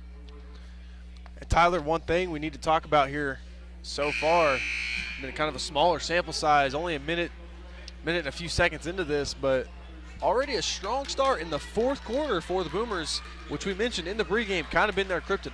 Yeah, and you worried, kind of towards the end of that first half, right? Elk City went on that quick 6-0 run to put the Boomers down by 6 at 14-8, and Woodward's done none but respond since. So you want to see that keep rolling. We will see. Back in action, inbound to O'Hara, over to Coffee, now Holland right wing, corner, Back swing pass, top of the key, O'Hara, dribble pass, bounce it to Blakely Ball, back to O'Hara. Boomers smothering on defense right now. Colt now over Holland, bounce into Ulrich. Ulrich, her shot won't go. Rebound fought for, taken by O'Hara, over to Coffee. Coffee, corner three ball, nothing but the bottom. Keely Coffee, big three there. And just out of the chaos, right? I mean, out of pure chaos, they were able to get that one. Elkettes control at 1 point lead. Again, 6:16 to go, 27-26. Mills has it inside going against Holland. That shot won't go. Offensive rebound, Mendel now into the hands of Colt. Colt has it, is going to get called for a travel, and she shuffled those feet just a bit too much in the corner as a turnover for the Boomers back into the hands of the Elkettes, being O'Hara. Yeah, again, just a physical contest today, right? A lot of slapping going on, a lot of hand fighting. But you got to power through it. We've played 2 here, under 6. Blakely Ball, corner 3, won't go. Rebound, Coffee. Coffee going to dribble baseline, back out.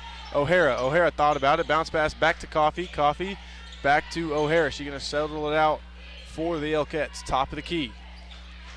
Blakely over to Coffee. Coffee now to Holland. Inside, Kaylee Mills tipped it away. Stolen turnover there for the Elkettes. Big one there as we approach 5.5 to go in quarter number 4. Kaylee Mills has her pass intercepted by Lucy O'Hara, and she blocked it away. Going to get called for a swat on the hand, and that's going to send O'Hara to the free throw line. 27-26, Boomers down by 1. It's just those small plays like that, man. I mean, you get a great steal on one end, And O'Hara, I mean, credit to her, looked like Ed Reed out there roaming the midfield, stole that one away. Got the user lurk. She did. Makes her first free throw. Lucy now up to 5 points on the night. You got to play Madden if you want to know that one. College football is where it's at, sir. Thank you. Yeah, anyways. Lucy O'Hara, her second free throw drops through to give the Elkettes a 3-point lead. She's up to 6 points on the night. And a risky pass quickly to Nelson, but got through. Nelson going to dribble right side, stop, pop a runner. That one won't go. Ulrich fighting for the rebound and finally does control it now to O'Hara. And here go the Elkettes in transition. Elkettes quickly, Williamson, corner, kick it out, Coffee, three-pointer. That one's way too strong into the hands of Floyd. Floyd going to push it again. Floyd crossing the timeline into the front court. Guarded by Coffee. Now Mills near half court. Nelson has it left wing. Over to Mendel. Lexi faked it right. Now going to go right. Catching the screen for Mills. Stop. Three-pointer. Top of the key. Bang! Lexi Mendel. She's hit back-to-back threes now. Big shot to tie it right back up. 4:38 to go. 29 all here in regulation. District play. Boomers, Elkettes. The other way we go. Coffee going inside. Bumped and Culp. Culp was there. Gets the rebound. And picks up a foul on Blakely Ball. Tyler. That's the second on Elk City in the quarter, but how about Lexi Mendel? I mean, we can't say it enough. We talked about it all year being the steady senior leader. Kaylee's out. She increased her production. Doing it again tonight. 18 of the 29 for Woodward. Well over 1,000, I'm assuming yes, I missed the next broadcast. Yeah. No, she got it at Anadarko early, had 17, only needed 4 going in. So Kaylee Mills has it, top of the key, looking for Mendel. Mendel, left wing, takes the screen. Inside two, Bailey Nelson, who hits the runner with the left hand off the glass. Good pass inside from Mendel, and Nelson took care of the rest. Yeah, confident take by Nelson. Great pass from Lexi. Coffee has it. Now back to Williamson. Gives it right back. Now Ball going to dribble inside. Kicks it out. Williamson for three. That one won't go. Floyd the defensive rebound. Now to Mendel, who splits the double team and gets through into the front court. On the right wing. Pass, give and go with Mills. Mendel couldn't get it to go, but was fouled from behind by Williamson.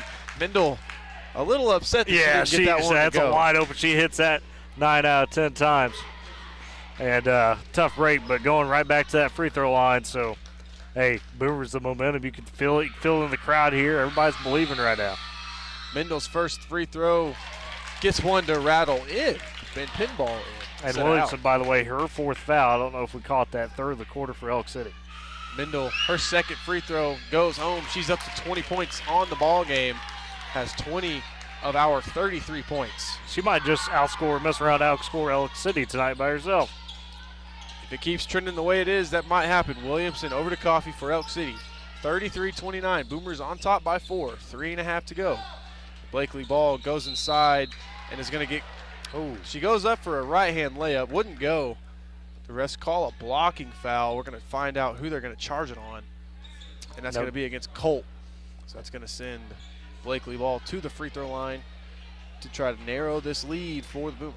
Just for the Elks. The first foul for Caitlin Culp, third of the quarter for the Boomers, each team with one more to give in terms of fouls. Ball hits her first. They reach 30. Down by 3 are the Elkettes to the Boomers. This is a classic first to 40 wins game right here. Absolutely. Blakely Ball hits a pair now. 2-point lead for the Boomers. The Elkettes in a press. Mendel controls the inbound as they get out of it. Picked up at half court is Lexi. Taylor Floyd now left side, left wing. Catches the screen from Kaylee Mills. Going to dribble right, stop, get back out right wing. Now down into the right corner. Back left side is Taylor Floyd. Gets it inside to Caitlin Culp. Right wing now to Culp.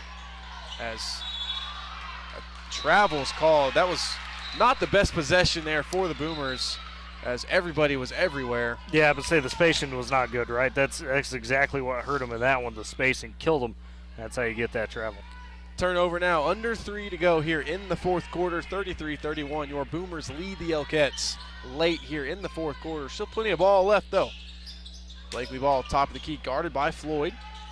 Now right side, Williamson over to Coffee. Coffee entry pass to O'Hara off the glass. That one rattles in. We got a tie ball game once again as we are now at 2.5 minutes to play here. Shaping up to be a good one, Tyler. Taylor Floyd dribbling right side, stops and lost her dribble, turnover. Williamson lost her dribble again, and we're going to have a should be a jump ball. Possession arrow to Elk City. Possession arrow stays with Elk City. Mason Jones was trying to get timeout. She was, but nobody had possession. It was a scrum. It was a rugby Williamson fight. Got the steal and then could not corral it as she was dribbling down the court. Nevertheless, it is Elk City basketball. 2:14 to play. We are tied at 33 apiece. Blakely ball set to inbound. And her pass is tipped and stolen away once again by Floyd. Floyd dribbling inside against Williamson. Euro step off the glass.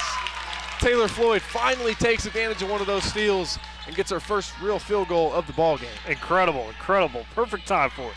35-33. 2-point lead for the Boomers. We are under 2 minutes to play. Blakely ball gets inside. That right-hand jumper's good. Let Taylor Floyd go by and tied it right back up. 35 all. Minute 45 now. Mendel taking her time past half court. Catches the screen, fakes it, Mills gets inside, stops, pops, and is fouled. They're going to say Ulrich got her on the elbow, and nobody but Black and Gold agrees. Yeah, I'm about to say the Elk City crowd, as you can hear, upset about that call. That bench was reacting as well. Third foul on O'Hara. And, excuse me, they did not get Ulrich for that foul call. They got Lucy O'Hara. As Tyler mentioned, her third foul, team's fourth. Mendel's first free throw goes to give the Boomers the lead once again. Lexi with 21, and the next foul in Elk City puts Woodward in the bonus the rest of regulation. Mendel's second of two drops through. Lexi Mendel, everything the Boomers want and need right now. 37-35. Boomers up by 2. Timeout, the Boomers. And now this is where it's crunch time, right? You're within 2 minutes. Possessions limited. You know that Elk City's going to be measured in theirs, but how about the Boomer intensity today? You know, we've talked with them all season, Ely, about it on the coach's show, whenever we talk to these players. And every time our boy Luis Corral stopping by, not officiating tonight. I'm kind of disappointed he's not officiating tonight. That you're not wearing the stripes tonight. One of these days he'll be there.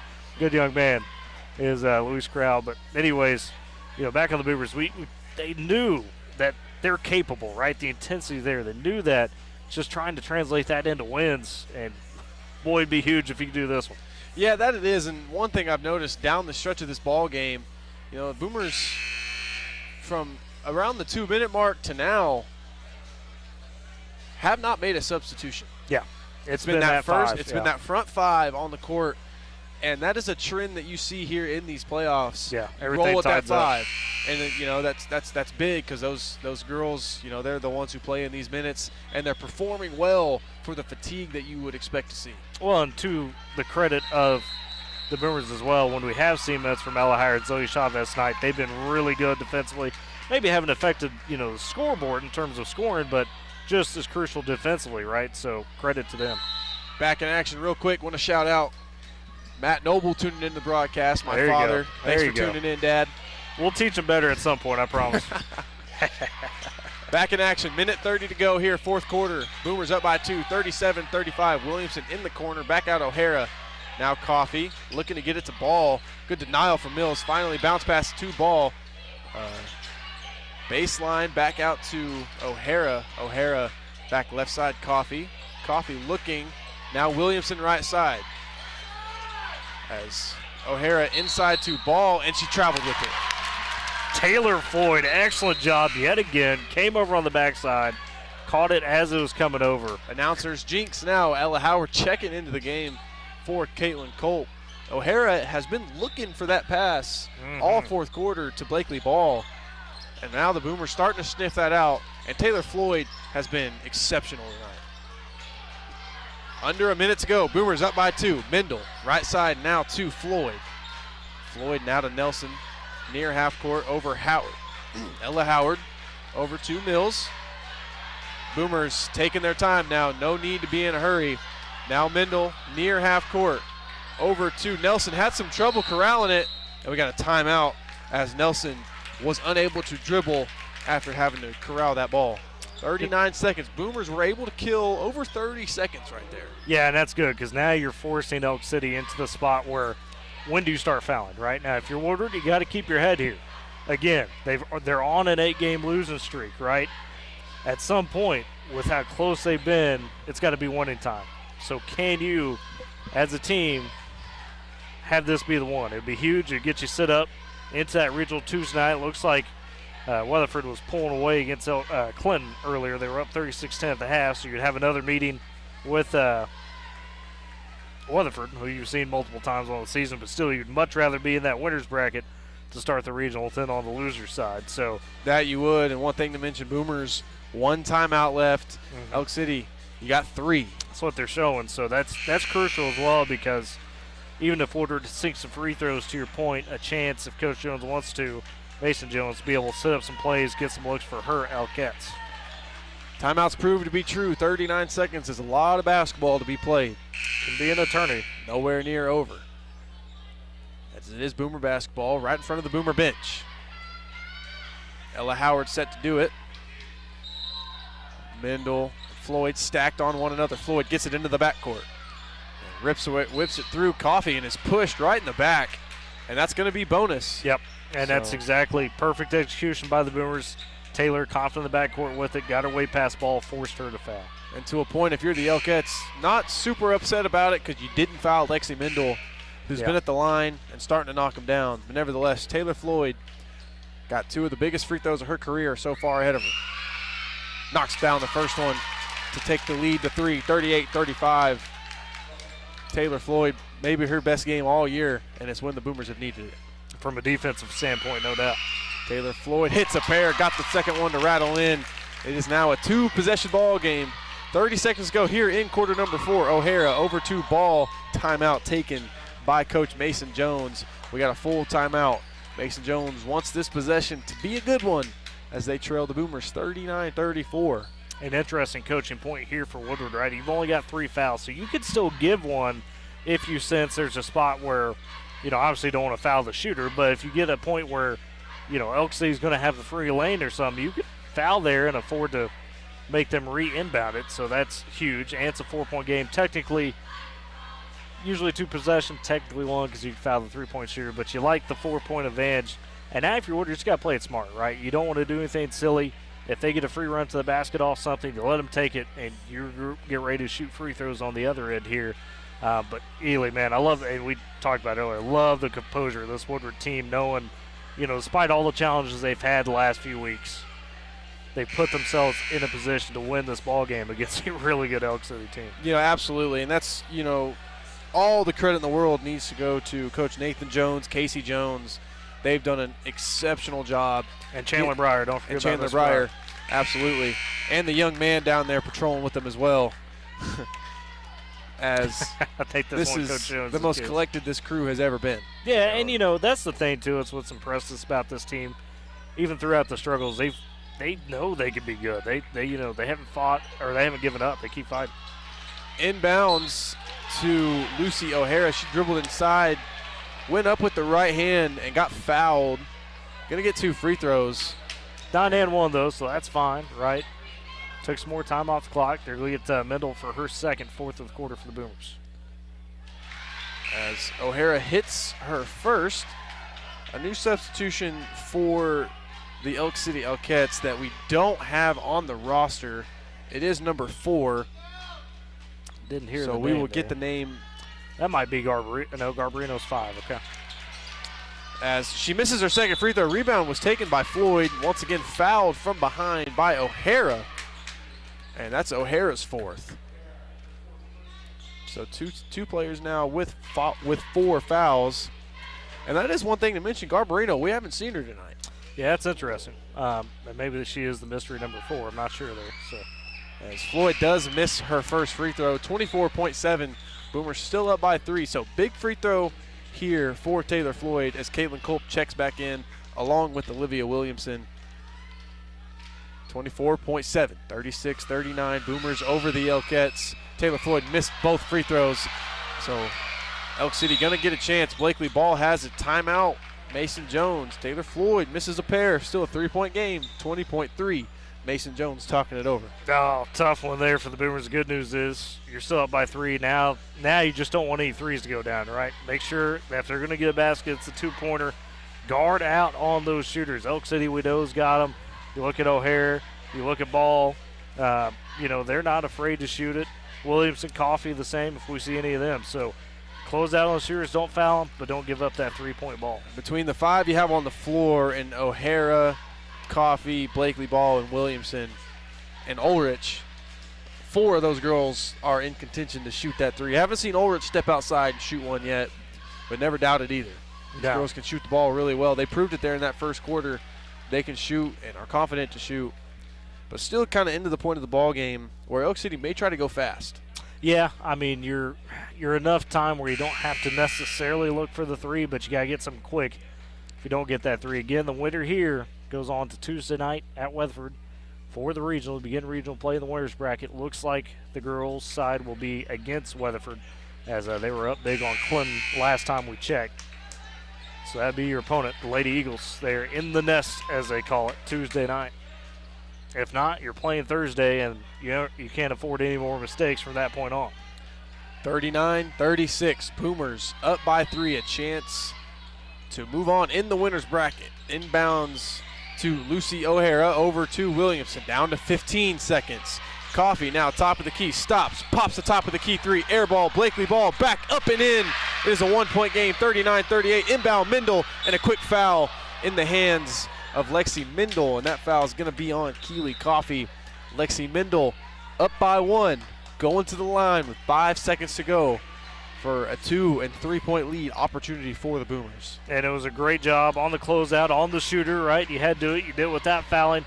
Yeah, you gave up the rebound, but now you got to close at the free throw line. Lexi, 22 big ones tonight.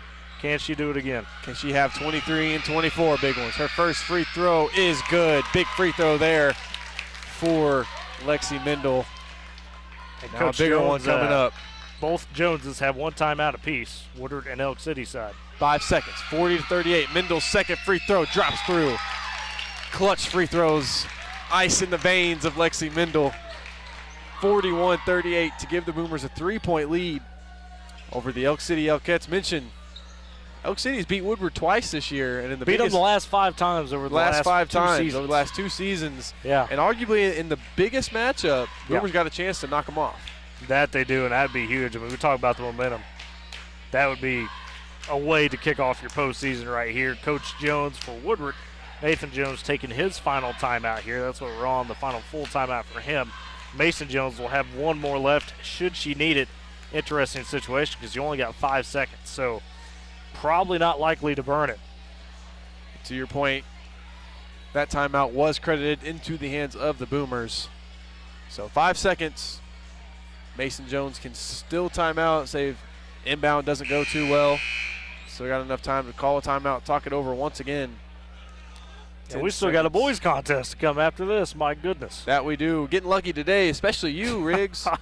It's down the wire everywhere. A 20-point comeback by Beaver over in Visay. We were back and forth down to the wire with Buffalo and Burlington. And here we are down to the final possession in Elk City. Elk City got to go the length of the court here. If you're the Boomers. 5 seconds left. Go ahead. Again, don't let somebody get set up on that 3-point line. Blakely Ball set to inbound as she does to Ulrich. Ulrich back to Ball. Ball crossing half court. Only 1 second. And Timeout is called. Wow. As Ball's her 3-pointer didn't go. And Tyler, there's only a 1/10 of a second left on this clock. Well, and they might put some time back on the clock because I think Coach Jones called it with 1.7. So they're going to have that discussion, I think, at the scores table right now. That timeout was called with about a second, 0.7 left. So it should be over, and sure enough, that's what they put it back to, 1.7. So plenty of time for Elk City to catch and shoot. But again, it could only tie here as long as you don't foul the shooter on the 3-pointer. And another thing to keep in mind, I think Elk City could have done a better job of getting it across half court if that's just what their goal was there. Right. Good job from the Boomers to deny that, as it took them 3.3 to get across half court. Well, and they had Ulrich run up and take in high point. I think it was a situation where Coach Jones was just evaluating on the fly, right? Like, do you get it up quick enough or you get a clean look at the basket, or are you able to use that timeout? So good evaluation by her. Now the Boomer defense just got to hold tight for one more time. You got Nelson, Floyd, Mendel, Mills, and Howard, the 5 for the Boomers defensively. Can they do it? They're up by 3 against their foe, Elk City. The Elkettes trying to win their 6th in a row over the Boomers. They trail by 3. Inbound to Coffee. Coffee wide open three-pointer, no good. The Boomers have done it, Tyler. They have defeated the Elk City Elkettes for the first time in 5 competitions, and the biggest one yet, 41-38. Your Boomers are victorious. We will be right back with the post-game stats. You are listening to Boomer Basketball on Z92 and Boomer TV. Out here in western Oklahoma, folks know quality when they see it, and that's exactly what you'll find at Vance Auto Group of Woodward. For years, we've proudly supplied Chrysler, Dodge, Jeep, and Ram vehicles. 40 years Oklahoma tough. Not just across our state, but to drivers all over the region. Hard-working folks, hard-working trucks. Whether you're after rugged performance or everyday comfort, Cars, trucks, and SUVs. Vance is here to help you find the perfect fit. Dodge, Ram, and GMC. Visit Vance Auto Group of Woodward, where it's comfortable to buy a car. Woodward Steel, your tri-state leader in steel, wants to remind you that in addition to taking care of all your steel needs, Woodward Steel carries other important materials such as stainless, aluminum, 4-inch to 6-inch PVC pipes and fittings, and so much more. If you're in the shop or out in the field and in need of fabrication materials, don't hesitate to pick up the phone and call 580-324-8005 to talk with our staff, or come visit the shop Monday through Friday, 8 a.m. to 5 p.m. at 210 48th Street in Woodward. Woodward Steel, your trusted tri-state leader in steel.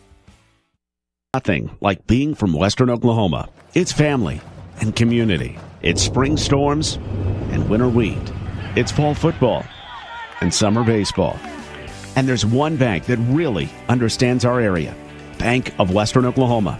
We've been locally owned from the beginning, and we still are. When you need a bank that understands your unique life, choose Bank of Western Oklahoma, the bank that works as hard as you do.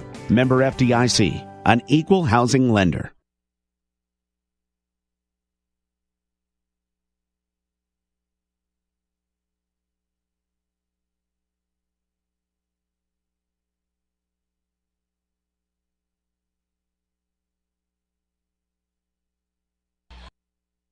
And back in Elk City as the Woodward girls snap their 8-game losing streak. They take down the Elkettes 41-38 to win districts. They also snap a 5-game losing streak against Elk City.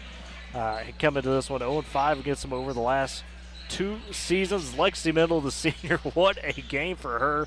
24 points of that Woodward 41. And then again defensively, you know, Caitlin Culp, Kaylee Mills, Taylor Floyd, Bailey Nelson, Zoe Chavez, Ella Howard, all playing their role, shut down really the Elk City attack for them. Lucy O'Hare, Olivia Williamson wound up leading the way with 10 and 8 points respectively.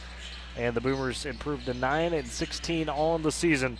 They will play Tuesday night, 6 o'clock in Weatherford for the upper side of the bracket, the winter side of the bracket there, to begin the regionals. We'll step aside for a break, come back, get you set and ready for the boys as they're up next against the Elks. It's Boomer Basketball on Z92 and Boomer TV.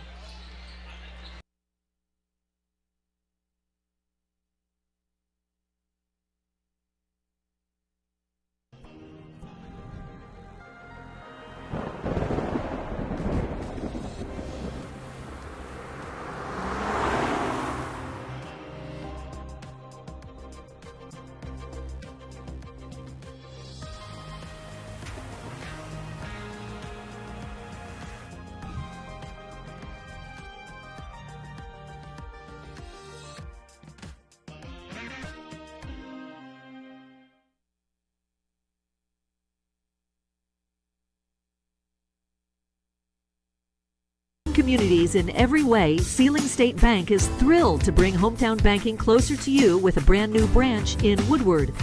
Welcome! Now offering full-service banking close to home, from personal checking and savings to home and commercial loans, Sealing State Bank has you covered. Enjoy the convenience of mobile and online banking, wire transfers, and so much more. Sealing State Bank, your trusted partner in Woodward. Come visit at 2314 Williams Avenue and experience hometown banking at its best.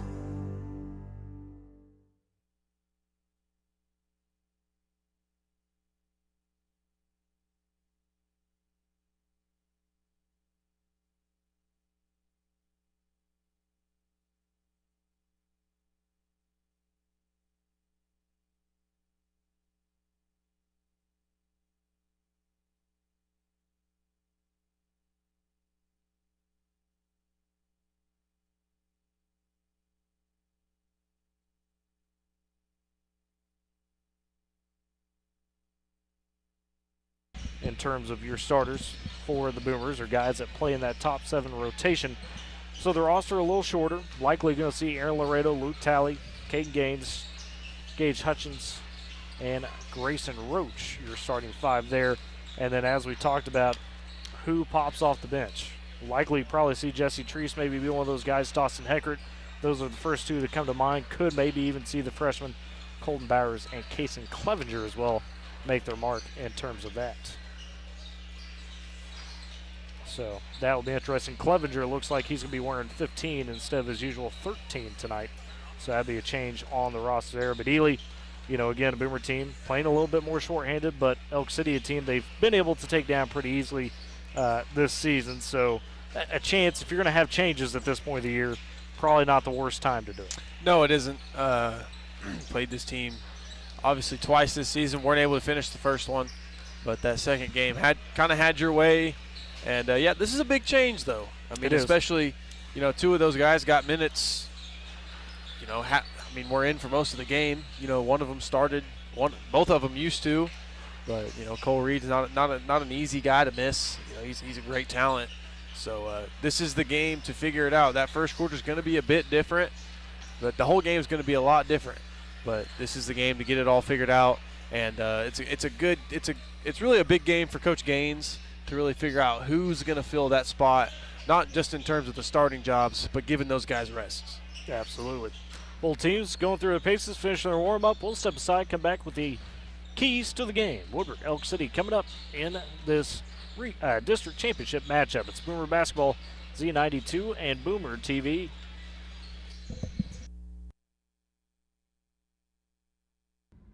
Having insurance isn't the same as having State Farm. It's like getting Bateman when you need Batman. Stop. Whoa, cat lady. Time out. Nice fanny bag. Thank you. Rude. Don't settle for just any insurance when there's State Farm. Nothing like being from Western Oklahoma. It's family and community. It's spring storms and winter wheat. It's fall football and summer baseball. And there's one bank that really understands our area. Bank of Western Oklahoma. We've been locally owned from the beginning, and we still are. When you need a bank that understands your unique life, choose Bank of Western Oklahoma, the bank that works as hard as you do. Member FDIC, an equal housing lender. Out here in Western Oklahoma, folks know quality when they see it, and that's exactly what you'll find at Vance Auto Group of Woodward. For years, we've proudly supplied Chrysler, Dodge, Jeep, and Ram vehicles. 40 years Oklahoma tough. Not just across our state, but to drivers all over the region. Hard-working folks, hard-working trucks. Whether you're after rugged performance or everyday comfort, Cars, trucks, and SUVs. Vance is here to help you find the perfect fit. Dodge, Ram, and GMC. Visit Vance Auto Group of Woodward, where it's comfortable to buy a car. Moves fast, and you deserve internet that keeps up. Say hello to Pioneer Fiber Internet with blazing fast gig fiber speeds designed for the way you live, work, and play. From ultra-smooth streaming and lag-free gaming to lightning-fast downloads and crystal-clear video calls, Gig Fiber gives you the speed and reliability to do it all. Ready to upgrade your internet experience? Visit GoPioneer.com.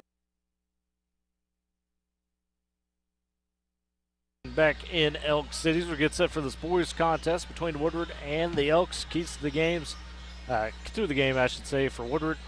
We mentioned the changes in the lineup. Still got to come out and force your tempo and force your pace. And can you get going early, right? We know the guys on the 5 that are going to start have played together, played some good minutes together. And at that point, you're going to have to replace some points, obviously, with Cole Reed being gone, Jay Graff as well. But you still got Kate Gaines, still got Gage Hutchins. We've seen Luke Talley be able to add to his total earlier. Or I'd say increase the scoring total, I should say, through the back half of the season. And even Grayson Roach has had some big moments in that respect. So we'll see if the Boomers come out with some team basketball. Beat Elk City 76-44 just a couple weeks ago to kick off a 5-game winning streak. We'll step aside for a final break, come back, and we'll have the open lineup start and tip. It's Boomer Basketball on Z92 and Boomer TV.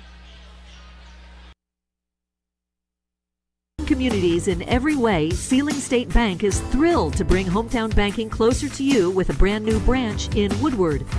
Welcome! Now offering full-service banking close to home, from personal checking and savings to home and commercial loans, Sealing State Bank has you covered. Enjoy the convenience of mobile and online banking, wire transfers, and so much more. Sealing State Bank, your trusted partner in Woodward. Come visit at 2314 Williams Avenue and experience hometown banking at its best.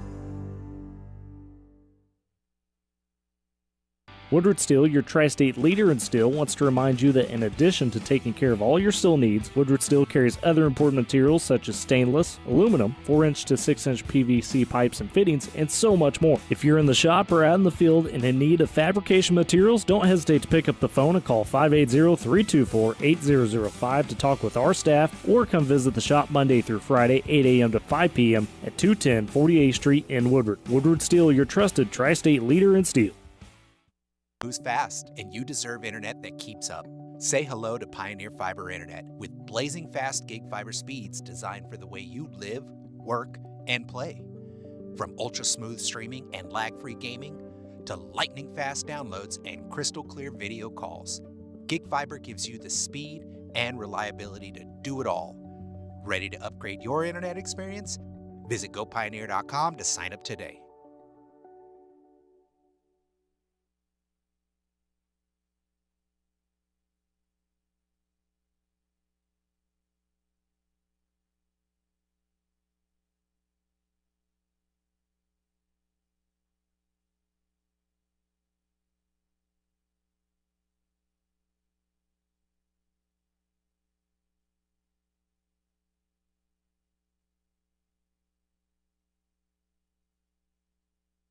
City as we get in our starting lineups now, and for the Boomers, looks like that 5 we thought would start. It's going to be Aaron Laredo, Luke Talley, the senior, the junior, Grayson Roach, the sophomore, Caden Gaines, the sophomore, and the senior, Gage Hutchins, your starting 5 for the Boomers.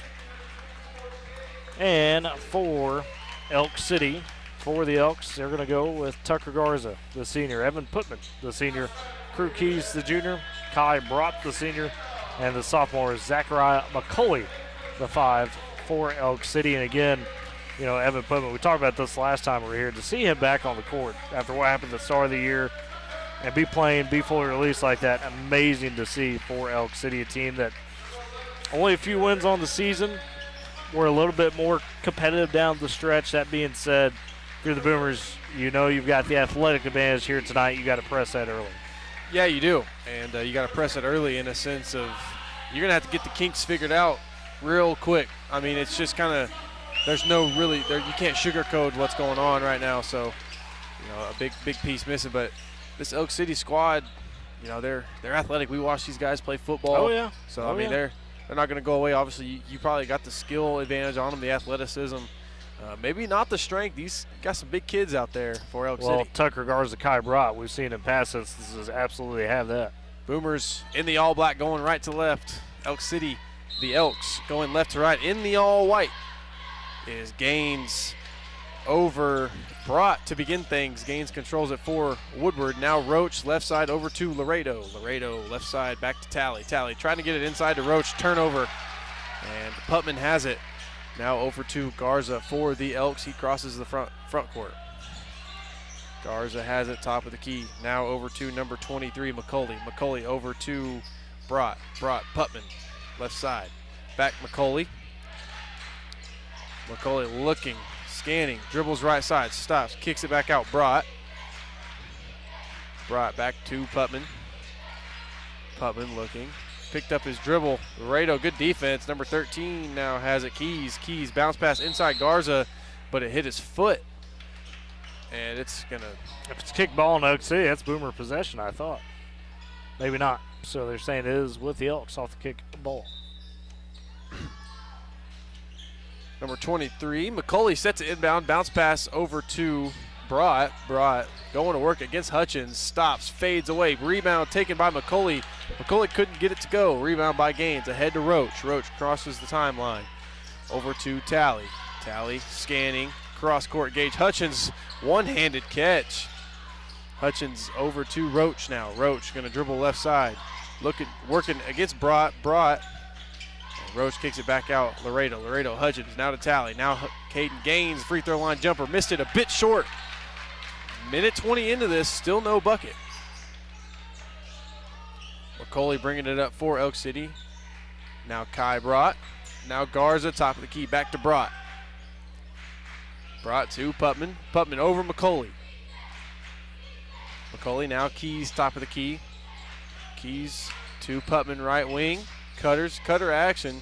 Looking for Garza inside. Good denial there from Luke Talley. Over to Garza on the left wing. Garza going to work against Talley. Gets inside, up off the glass. Missed it just a bit strong. Bucket on both sides. Bounce pass from Hutchins into Laredo. Laredo off the glass. Got hit in the head, but made it and is going to the free throw line for a good old-fashioned three-point play to break the scoring column here for the Boomers.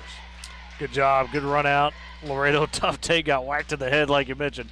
Finished through the contact. You love that 8-1. And how about Luke Tyler on the other end? Great defense on Garza, played it straight up, made him take a tough angle to that layup. Laredo's free throw is good. Boomers strike first, 3-0 here. They lead the Elks 3-0. 6:05 to go here in the first quarter. Immediate trap after Garza gets the inbound, but McCauley now Putman pushing the pace for the Elks. Stops and gonna calm it down now for Elk City. That foul, by the way, was charged to Putman for Elk City. Tucker Garza over to Putman. Putman now back to number 13, Keys. Keys now to Brott, top of the key. Back to McCauley. McCauley over Keys, right wing. Great job, Lex. Keys back to Brott, over to Garza. Back to Keys. Nothing going right now for the Elks. Putman now has it right wing. Dribble handoff with McCauley. McCauley looking, good defense from Gage Hutchins. Hutchins hands it back to Keys. Keys bounce pass Brott, top of the key. Haven't touched the paint one time. Garza gonna fix that. He gets inside, right hand off the glass and good. Tucker Garza just imposing his will inside, and the strength got him there. Quickly ahead, Gaines bounced off his foot, and that is a turnover. Foul. And they're gonna call it. No, they're gonna call foul, not a turnover. Call foul in Elk City before. Garza gonna get hit with his first personal. His team's second, 3-2. Boomers over the Elks. 5:04 to go here in the first quarter. Talley inbounding under his own basket, outside to Hutchins, back to Talley. Now out Laredo, top of the key. Laredo scans. Pass it to Roach, left corner. Roach trying to get it to Gaines, just gets it back out to Talley. Talley to Gaines. Gaines, left corner three, just a bit too strong, and Garza going to get hit with his second foul. Foul Gaines the going to get sent shooter to the line for a three free throws. That will drive a coach crazy when he fouled the three-point shooter. So Gaines at the line for his first of three, 4:48. Boomers already have a 1-point lead, 3-2. Conley Poole getting ready to check in for the Elks. First substitution. No subs yet for the Boomers again. Treese, Heckert, Clevenger, and Bowers, the four available off the bench there. Not the deepest bench, as the Elks have about 12 on the bench. So Gaines' first free throw is good.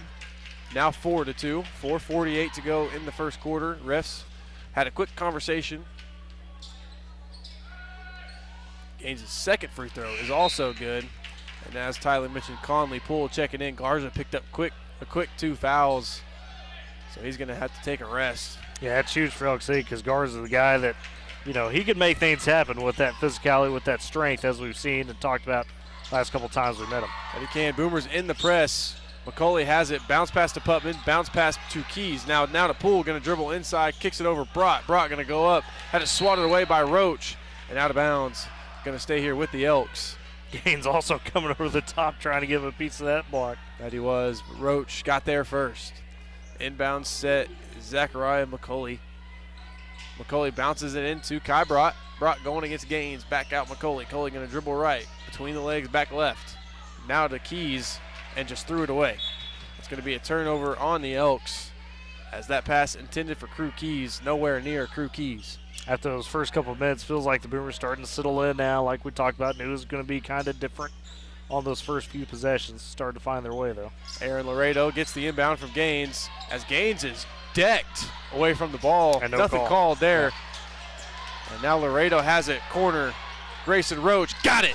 Grayson Roach, nothing but the bottom from the left corner. Now 9-2 in favor of the Boomers. A couple months ago, mid-season, Coach Gaines was telling me, people don't know, Grayson's got a smooth touch with his jumper. Showed it there on the three. Keys now brought at the Elk City logo. Back Putman, top of the key, over to Conley Poole. Poole looking for McCauley. Good denial from Roach. Now gets it Putman. Laredo all in his grill. Gets the steal. Good hands from Aaron Laredo. 3-on-1. Aaron Laredo just lost it. We got hit from behind, and that is a good call. Kai Brott ran into Aaron Laredo. That's going to be Boomer basketball. Good defense as well from Laredo. And already the fourth of the quarter for Elk City. None on the Boomers. 3:47 to go here in the first quarter. Boomers up by 7, 9-2. It's inbound looking wide open. Gage Hutchins, right corner, just a bit off. Roach, the offensive rebound, back out Gaines. Gaines takes one dribble, 18-footer, nothing but the bottom. Caden Gaines shaking his head. 11-2, 9-point lead already for the Boomers, as Keys has it over to Poole now into the front court. Poole double team, pass back out Putman. Near half court is Putman. Putman back to Poole, left side. Luke Talley the assignment. McCauley now Laredo. McCauley dribbles right side, splits the double team, back out Putman. Evan near half court, guarded by Gage Hutchins, over to Brott. Brott back McCauley. Excuse me, that's Keys. Keys has it. Now finds McCauley. McCauley inside to Brott, off the glass. No good, as Gaines is decked again. As Gaines is able to get the rebound. Great recovery. And Luke, ahead to Luke Talley. Gage stops, passes it Laredo. Euro step off the glass. Woodward Boomers with a statement here in the first quarter. They lead by 11 as Coach Tyler Foll needs timeout. 13-2, 2:46 to go here in the first quarter. Great Plains Bank, Heritage, Trust, Respect. Those are the things that make Great Plains Bank great. With deep roots across Oklahoma and Texas, they're in touch with the communities in which we live and work. M&D Enterprises and Lawnmower Shop, from best lawn, porch, and patio. M&D Enterprises and Lawnmower Shop are your people. They carry everything you need to make your greenscape that little piece of heaven you've always dreamed of. Locations in Woodward, Canton, Weatherford. M&D, Great Plains Bank, powering Boomer Sports this season. You talked about statement, Ely. I mean, first couple minutes, a little slow pace, but the Boomers picking it up, putting it down right now on defense and getting things done offensively. He's got Caden Gaines with 5, Aaron Laredo with 5, Grayson Roach has hit a 3. I want to mention real quick, we got the Woodward Boomer girls team right behind us taking pictures with the district champions trophy. There's something cool to see for that. Awesome stuff there. Back we go with Boomer men's basketball. Elk City has the ball coming out of the timeout. 2:30 to go here in the first quarter. Number 23, Zachariah McCauley has it. Bounce pass to Kai Brott. Brott hands off to Putman. Putman dribbles inside. Back out Poole. Right corner 3. Bang. Conley Poole with the sweet stroke. 13-5. Quickly ahead is Gage Hutchins the other way. Fading away out of bounds. Gets the friendly bounce. Gage says, I see you a 3. I'll one-up you with a little Kobe fade. Kobe fade. There you are. 15-5, 10-point lead for the Boomers. We've played 6. McCauley right side by Roach. To Kai Brott, top of the key, dribble handoff with Putman. Putman dribbles left side. Goes up with the right hand, swatted away by Laredo. Laredo Thought he had it clean. Thought he had it clean, yeah. was going to get called for a foul. I think it was the extension of the body there. Came through just a touch. Only his first of the quarter for the Boomers. Putman set for his first and second free throws of the ball game. That one falls through. Now 15-6, 9-point lead for the Boomers. 1:49 to play here in the first quarter. Putman sets for his second one. Just a bit long, gains the rebound. Laredo now has it. He's going to dribble left, looking for Roach. Now the other way to Hutchins. Hutchins, right wing, now Talley, top of the key. Talley over to Laredo. Laredo, cross-court pass, Hutchins. Hutchins going to dribble inside, kicks it out, Roach. Roach, swing pass Laredo, top of the key, now Talley. Bounce pass, Gaines, double teamed quickly, going to dribble inside, stop, just off the glass. Good defense from the Elks. Caden Gaines didn't see it. That's Caden going, you're too small. You're just a little too small. Sorry about that. 17-6 now. Boomers back up, matching their biggest lead of the game, 11, as Poole has it left side. As Elks not having a lot of success getting to their sets, as McCauley has it top of the key. Gets it over to Poole. Close defense from Laredo, not letting Poole be comfortable whatsoever. Now Keys back to Poole. Poole left side back to Putman. Putman going to dribble left, behind the back right, kicks it out. Keys going to try his three-pointer, just a bit off. Laredo the rebound, pushing it up quickly ahead to Gaines. Gaines stops, thinks about a three, will pull it, missed it short. The defensive rebound taken by Poole, ahead to Putman. Putman gets through the double team and will calm it down. 25 seconds to go here in the first quarter. Boomers lead by 11, 17-6. Now 20, McCauley has it, going to take the screen from Brott. Dribble back left side, looking for somewhere to go, gets it to Keys. It is tipped by Gage, but they're going to say Keys hit it last after Hutchins. That's going to be a turnover. Great job by Gage, and he called it. He said, hey, that's ours. That's our ball. Tipped it off. Keys. Inbound to Laredo, 12 seconds to play here in quarter number one. Now under 10. Laredo, 5 seconds. Back to Talley, top of the key, one dribble. And they're going to say he traveled. Yeah. As that kind of shows you the fact that Talley's not used to maybe having those balls in that moment. So. Right, yeah, in the late stages there. But kind of one of those roles now, all of a sudden you maybe thrust into a little bit. Boomers yet to make a substitution yet, as Elk City inbounds and just lets the clock run out. That's going to do it for the first quarter. Boomers up by 11, 17-6. This is Boomer Basketball on Z92 and Boomer TV.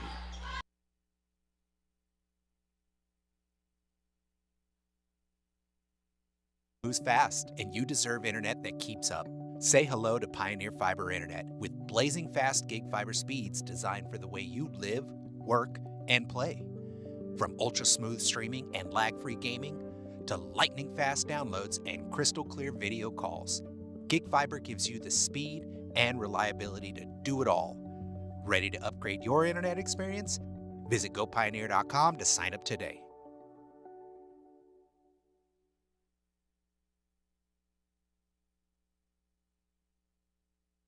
Nothing like being from Western Oklahoma. It's family and community. It's spring storms and winter wheat. It's fall football and summer baseball. And there's one bank that really understands our area. Bank of Western Oklahoma. We've been locally owned from the beginning, and we still are. When you need a bank that understands your unique life, choose Bank of Western Oklahoma, the bank that works as hard as you do. Member FDIC, an equal housing lender.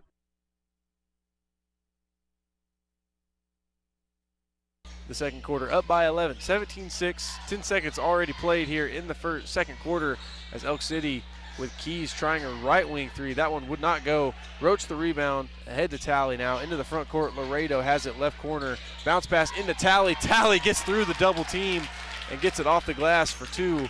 Now 19-6, 13-point lead have the Boomers. And every Boomer starter has now scored early in this game. You love to see that. 30 seconds played already as Elk City has it the other way. Another substitution for Elk City. Kingston Dixon into the game now for the Elks as he has it on the right wing. scanning, looking to get it to Keys. Does get it, bounce pass. Keys spins back left, off the glass with the right hand. Would not fall. They're going to say Roach got a little too physical with him. Yeah, that's that going was to send Keys to the line. Tough move by Crew Keys. I mean, that's one of those that you bust out on the highlight reel if you finish that. Keys to the line. His first free throw is good. 19-7. So Crew Keys hits his first free throw, gets him on the board. Kai Brock going to take a seat. And number 35, yet another number we do not have on the roster. Okay. So 19-8, Crew Keys hits both of his free throws. Back the other way, Laredo to Gaines, back to Laredo. Laredo has it on the corner. The ball was tipped out. Laredo tried to save it, and that's going to be a turnover for the Boomers. So played a minute, Boomers turn the ball over, and Elks get it back 19-8. McCauley passes the timeline over to Dixon, left side. Dixon dribbles left, back right. Loses the ball momentarily, picks it back up now to Keys. Keys has it top of the key, now over Poole. Poole to McCauley. McCauley dribbling against Roach. Roach now back to Poole, over to Dixon. Now Keys, now number 35. Now Poole left corner. Poole looking for somewhere to go.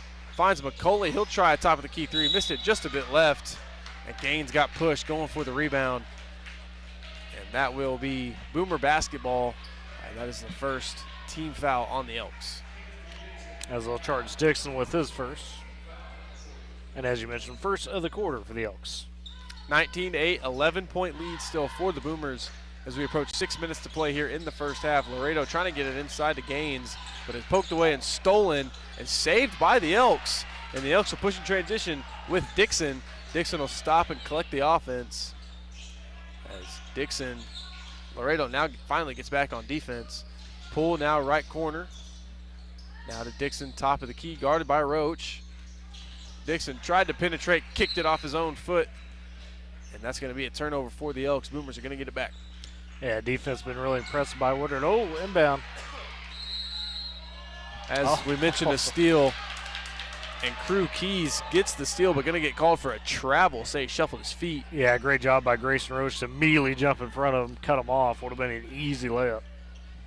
Laredo getting the point guard duties now as he brings it down, dribbles left, back out, top of the key, Hutchins. Hutchins over to Gaines. Gaines dribbles to the corner, and he is fouled by Zachariah McCauley before he spun back and rose for the jumper. So that's going to be a side out of bounds.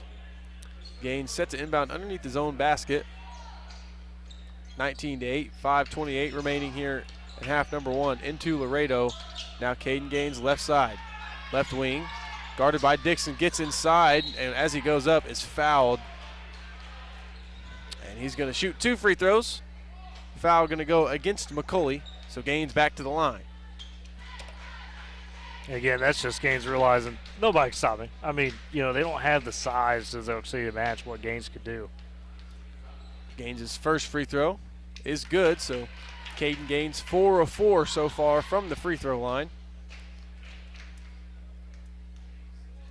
Gaines' second free throw falls through, 5 of 5. Gaines up to 9 on the day, 21-8. Boomers over the Elks. 5:20 remaining here in the second quarter as the pass is thrown out of bounds. That's going to be given right back to the Boomers as it wasn't even touched, and it's going to stay right there. So Boomers right back out of bounds where they were. Yeah, that pressure. We saw this, you know, the previous matchup where just the pressure was too much for Elk City. As Gaines inbounded it to Roach. Roach tried to get it back. Pass was tipped out of bounds. As it went into the stands, and a bystander tried to shoot it, and it hit the shot clock. It almost bounced right back to him. And he just put the head down. His friend's giving him heck right now. So inbound Roach to Laredo, back to Gaines. Gaines three-pointer air ball as Talley almost got back. As Boomers putting a heavy focus on getting the ball to Gaines. And flop warning, I think, for Gaines is what that was. Flop warning. Yep. After the three-pointer. Because he had crashed to the floor, and they called him for the flop warning. 21-8. Elks get it back. McCauley will control things for the Elks. Now to Dixon. Dixon, left side, guarded by Laredo, takes the screen. Had to pick up. Good defense from Gaines. As it is back to Crew Keys. Crew Keys going to dribble left side against Talley. Rise up with the right hand, and he's going to get called for an offensive foul as they used too much shoulder there. As we always talk about, Ely, using that shoulder, extending that elbow a lot of times, going to get the call to go against you.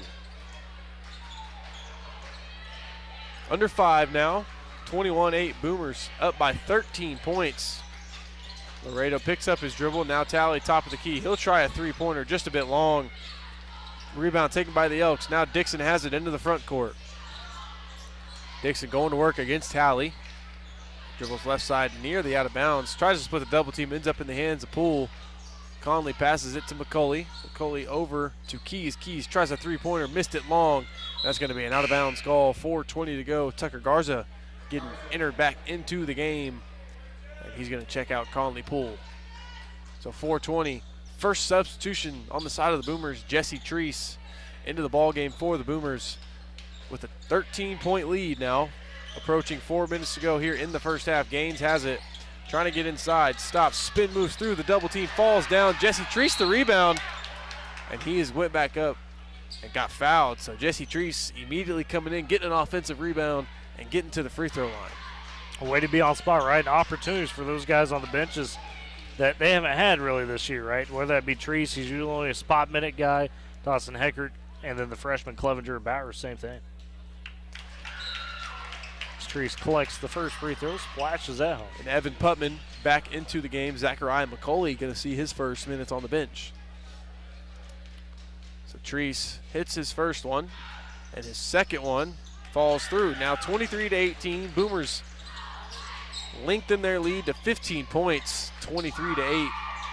Still around 4 minutes to play as Boomers in that press, giving Elk City a lot of trouble right now.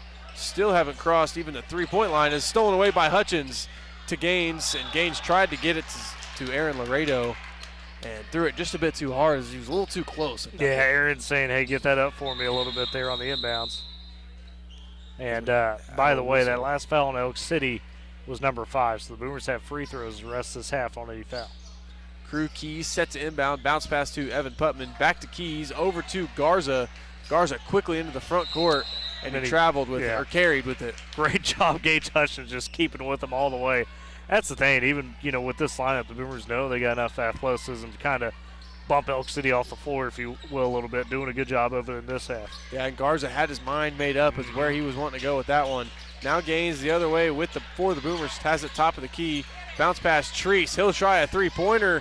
Missed it just a bit short. Laredo the rebound. Had it stolen away. And now Putman has it for the Elks. He will slow it down. 3:25 to go. 23-18. Boomers lead by 15 here in the first half. Putman bounce pass. And on that pass, we got a foul by Gaines. Yeah, trying to ground too much. And got the, it's only his first, second of the quarter for the Boomers. Love the confidence by Teresa, right? Gets the offensive rebound, gets the fouls, makes both free throws. It takes what was a clean-looking jumper that was open from 3. Tucker Garza bounce passes it over to Putman. Approaching 2 minutes to play now here in the first half. Now Dixon has it left side, picked up his dribble. Now Keys top of the key. Over to Evan Putman, guarded by Hutchins. Takes the screen, switches on to Gaines. Gaines has it, and they're going to say he double dribbled with it. So Talley going to enter the game, and Grayson Roach going to get a break here. So your 5 is Laredo. Oh, now timeout. Timeout taken by Coach Kayla Gaines. 2:59 to go. Your Boomers lead by 15, 23-8. Smith & Co. Auction and Realty. They are Oklahoma's real estate and land auction experts. Smith & Co. is your top choice for all your land auction and real estate needs. Call them 580-254-3975 or email Ira at smithcorealestate.com. Also, Northwest Glass from residential and commercial glass to auto glass, doors, and mirrors. Northwest Glass, they've got you covered. They do it all with expert care, quality service. Visit 611 Texas Avenue or call them 580-256-4324. Northwest Glass, Smith & Co. Pioneer Boomer Sports this season on KMZ, FM Woodward, Z92, and Boomer TV. 23-8. This is Matty Mitchell with Vance Auto Group in Woodward, Oklahoma. Vance is Northwest Oklahoma's dealer with the best deals on GMC, Chevrolet, Dodge, Chrysler, Jeep, and Ram. Vance also has a great selection of quality pre-owned vehicles. No matter if your credit is good, bad, or somewhere in the middle, Vance is the home of the 100% credit approval, and we almost always beat your bank. Plus, we have 0% financing on select new models. And this month, Vance is donating $50 for every vehicle sold to help the Woodward County Sheriff's Department purchase life-saving equipment. We support Northwest Oklahoma, so give Vance a chance. Back in action. 2:51 to play here. Gage Hutchins taking the top of the key three, and the offensive rebound taken by Talley. And they're going to say he jumped on top of Crew Keys for it. Going to get hit with a loose ball foul. Boomers up by 15 still, 23-8. 2:44 to go here in the first half. Putman bounce pass to number 35 over to Garza. Garza, top of the key three. That one just a bit too strong. Laredo, the rebound, pushing in transition. Going inside, bounce pass, Treese. Treese able to corral it and back up off the glass for an easy two. Jesse Treese in the right spot. Now a 17-point lead for the Boomers. And a great feed from Laredo. You love to see that finding his guy underneath. Easy deuce. 25-8, 2:12 to go here in the second quarter. Dixon has it left side for the Elks. Pass to Putman. Gage almost had a steal. Inside is Putman. He gets it over to Hutchins for the easy 2 points. 25-10. Back we go. Laredo has it outside. Gage Hutchins three-pointer just a bit off. That one rattled out. Crew Keys the rebound as they are looking to push for Elk City. Crew Keys down to Dixon. Left corner three ball. Got it. 5-point swing. Quick one there for the Elks. As Crew Keys hits a left corner three ball to make it just a 12-point deficit, 25-13. Talley looking to get it inside. We'll pass it back out to Treese. Over to Hutchins. Now Laredo left corner. Splash. Aaron Laredo answers back. Back-to-back left corner threes for each team. Now 28-13. Approaching a minute to go here in the first half. And a great answer by the Boomers on the other end. Good ball movement on that perimeter right. You want to see that continue.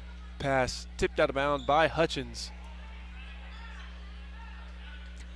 And you say that because you're going to get put in the meat grinder Tuesday night against Weatherford. Yes, they got to play Clinton tonight, but they're going to beat Clinton, and you got to be ready to work some possessions.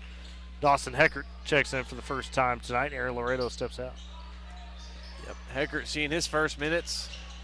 And Elk City takes the ball in front of the Boomers bench. And now it is Putman guarded closely by Hutchins. And Hutchins sticking there. Now Keys going to dribble in, trying to penetrate. Splits the double team off the glass for the right hand. Good move there from Crew Keys. You know, we've seen that throughout his career. He shows some flashes of some really good stuff. 28-15, under a minute to go now, 40 seconds. The Boomers lead by 13. Hutchins has it left wing. Dribbles inside, bounces it back out to Caden Gaines. Caden Gaines passes it inside. Luke Talley stops, let the defender go by, and off the glass for a reverse layup. 30-15, Boomers doubling up the Elks right now with 24 seconds to go here in the first half. With Putman taking his time getting down the court. As we are now at 15 seconds. Putman has it. Guarded by Heckert. Heckert staying there, staying right with him. Putman gets it to Garza. Garza dribbling inside. Stop, fading away. Right-hand jumper. That one won't go. Rebound taken by Gaines. Gaines over to Talley. Talley not going to get it off in time.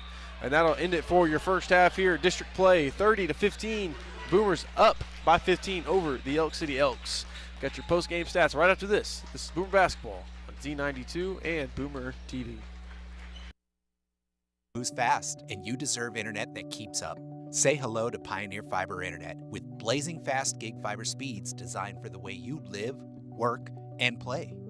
From ultra-smooth streaming and lag-free gaming to lightning-fast downloads and crystal-clear video calls, Gig Fiber gives you the speed and reliability to do it all. Ready to upgrade your internet experience? Visit gopioneer.com to sign up today.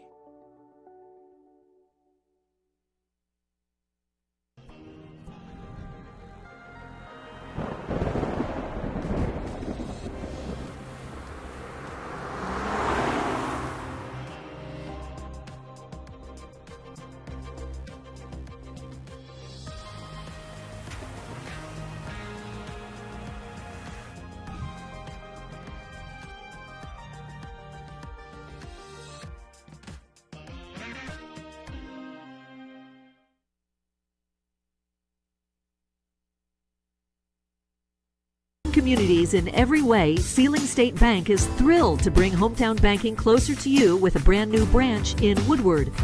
Welcome! Now offering full-service banking close to home, from personal checking and savings to home and commercial loans, Sealing State Bank has you covered. Enjoy the convenience of mobile and online banking, wire transfers, and so much more. Sealing State Bank, your trusted partner in Woodward. Come visit at 2314 Williams Avenue and experience hometown banking at its best.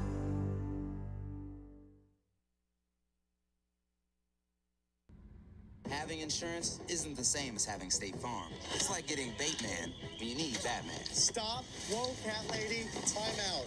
Nice fanny bag. Thank you. Rude. Don't settle for just any insurance when there's State Farm.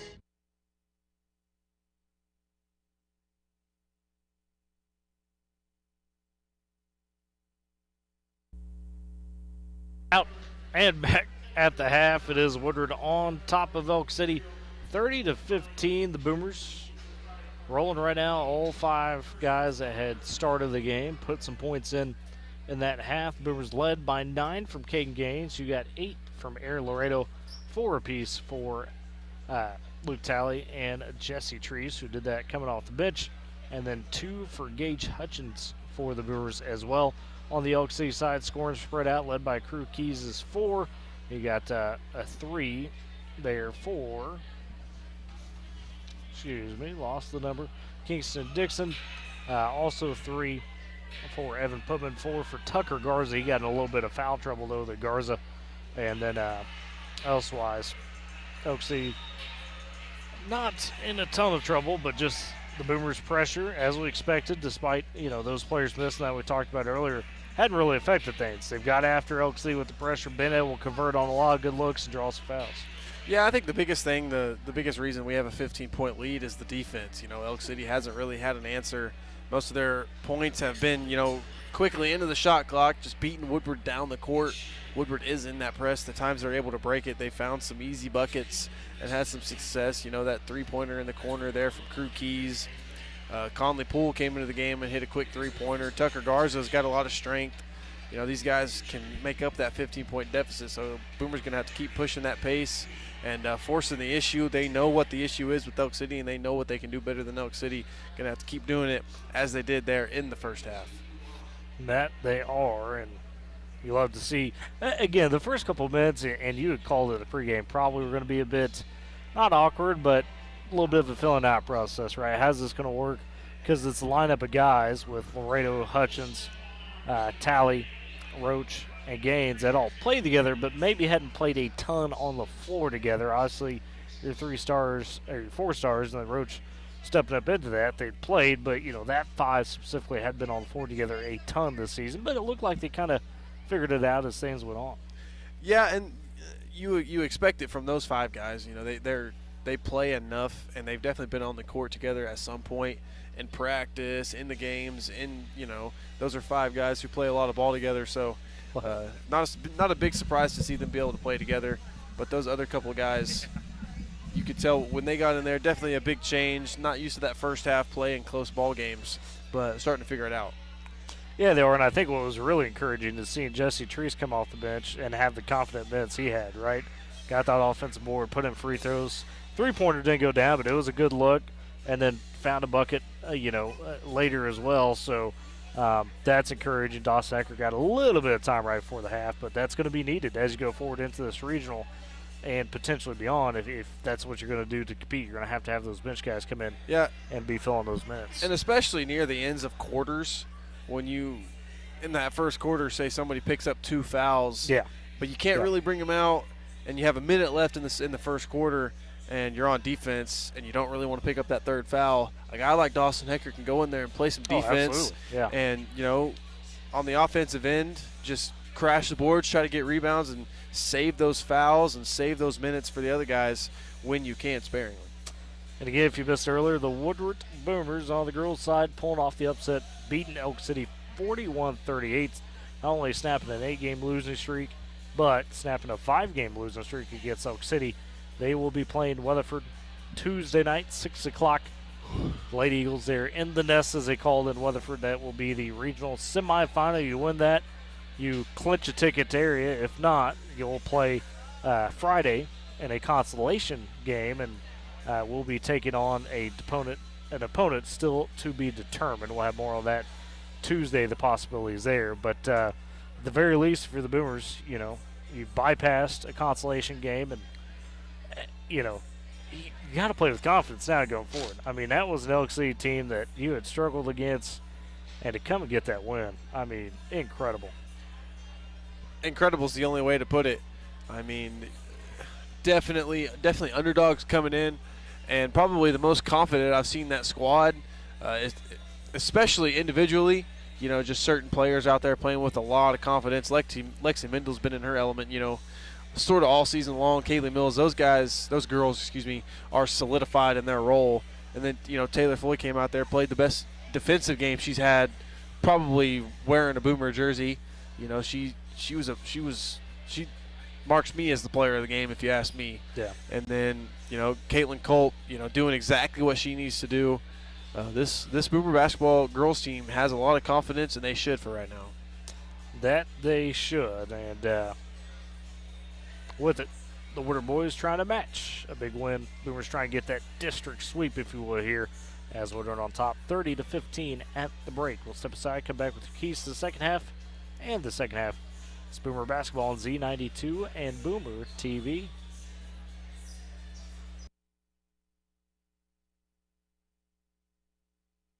Nothing like being from Western Oklahoma. It's family and community. It's spring storms and winter wheat. It's fall football and summer baseball. And there's one bank that really understands our area. Bank of Western Oklahoma. We've been locally owned from the beginning, and we still are. When you need a bank that understands your unique life, choose Bank of Western Oklahoma, the bank that works as hard as you do. Member FDIC, an equal housing lender.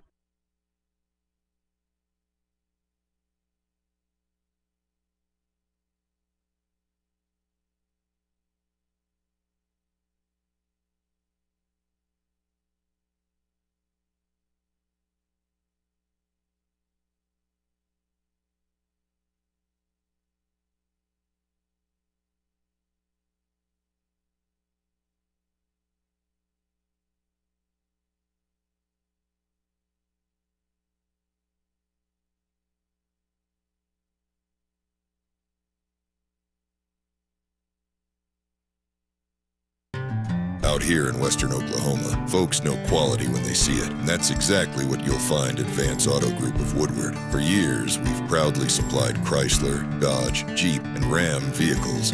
40 years Oklahoma tough. Not just across our state, but to drivers all over the region. Hard-working folks, hard-working trucks. Whether you're after rugged performance or everyday comfort, Cars, trucks, and SUVs. Vance is here to help you find the perfect fit.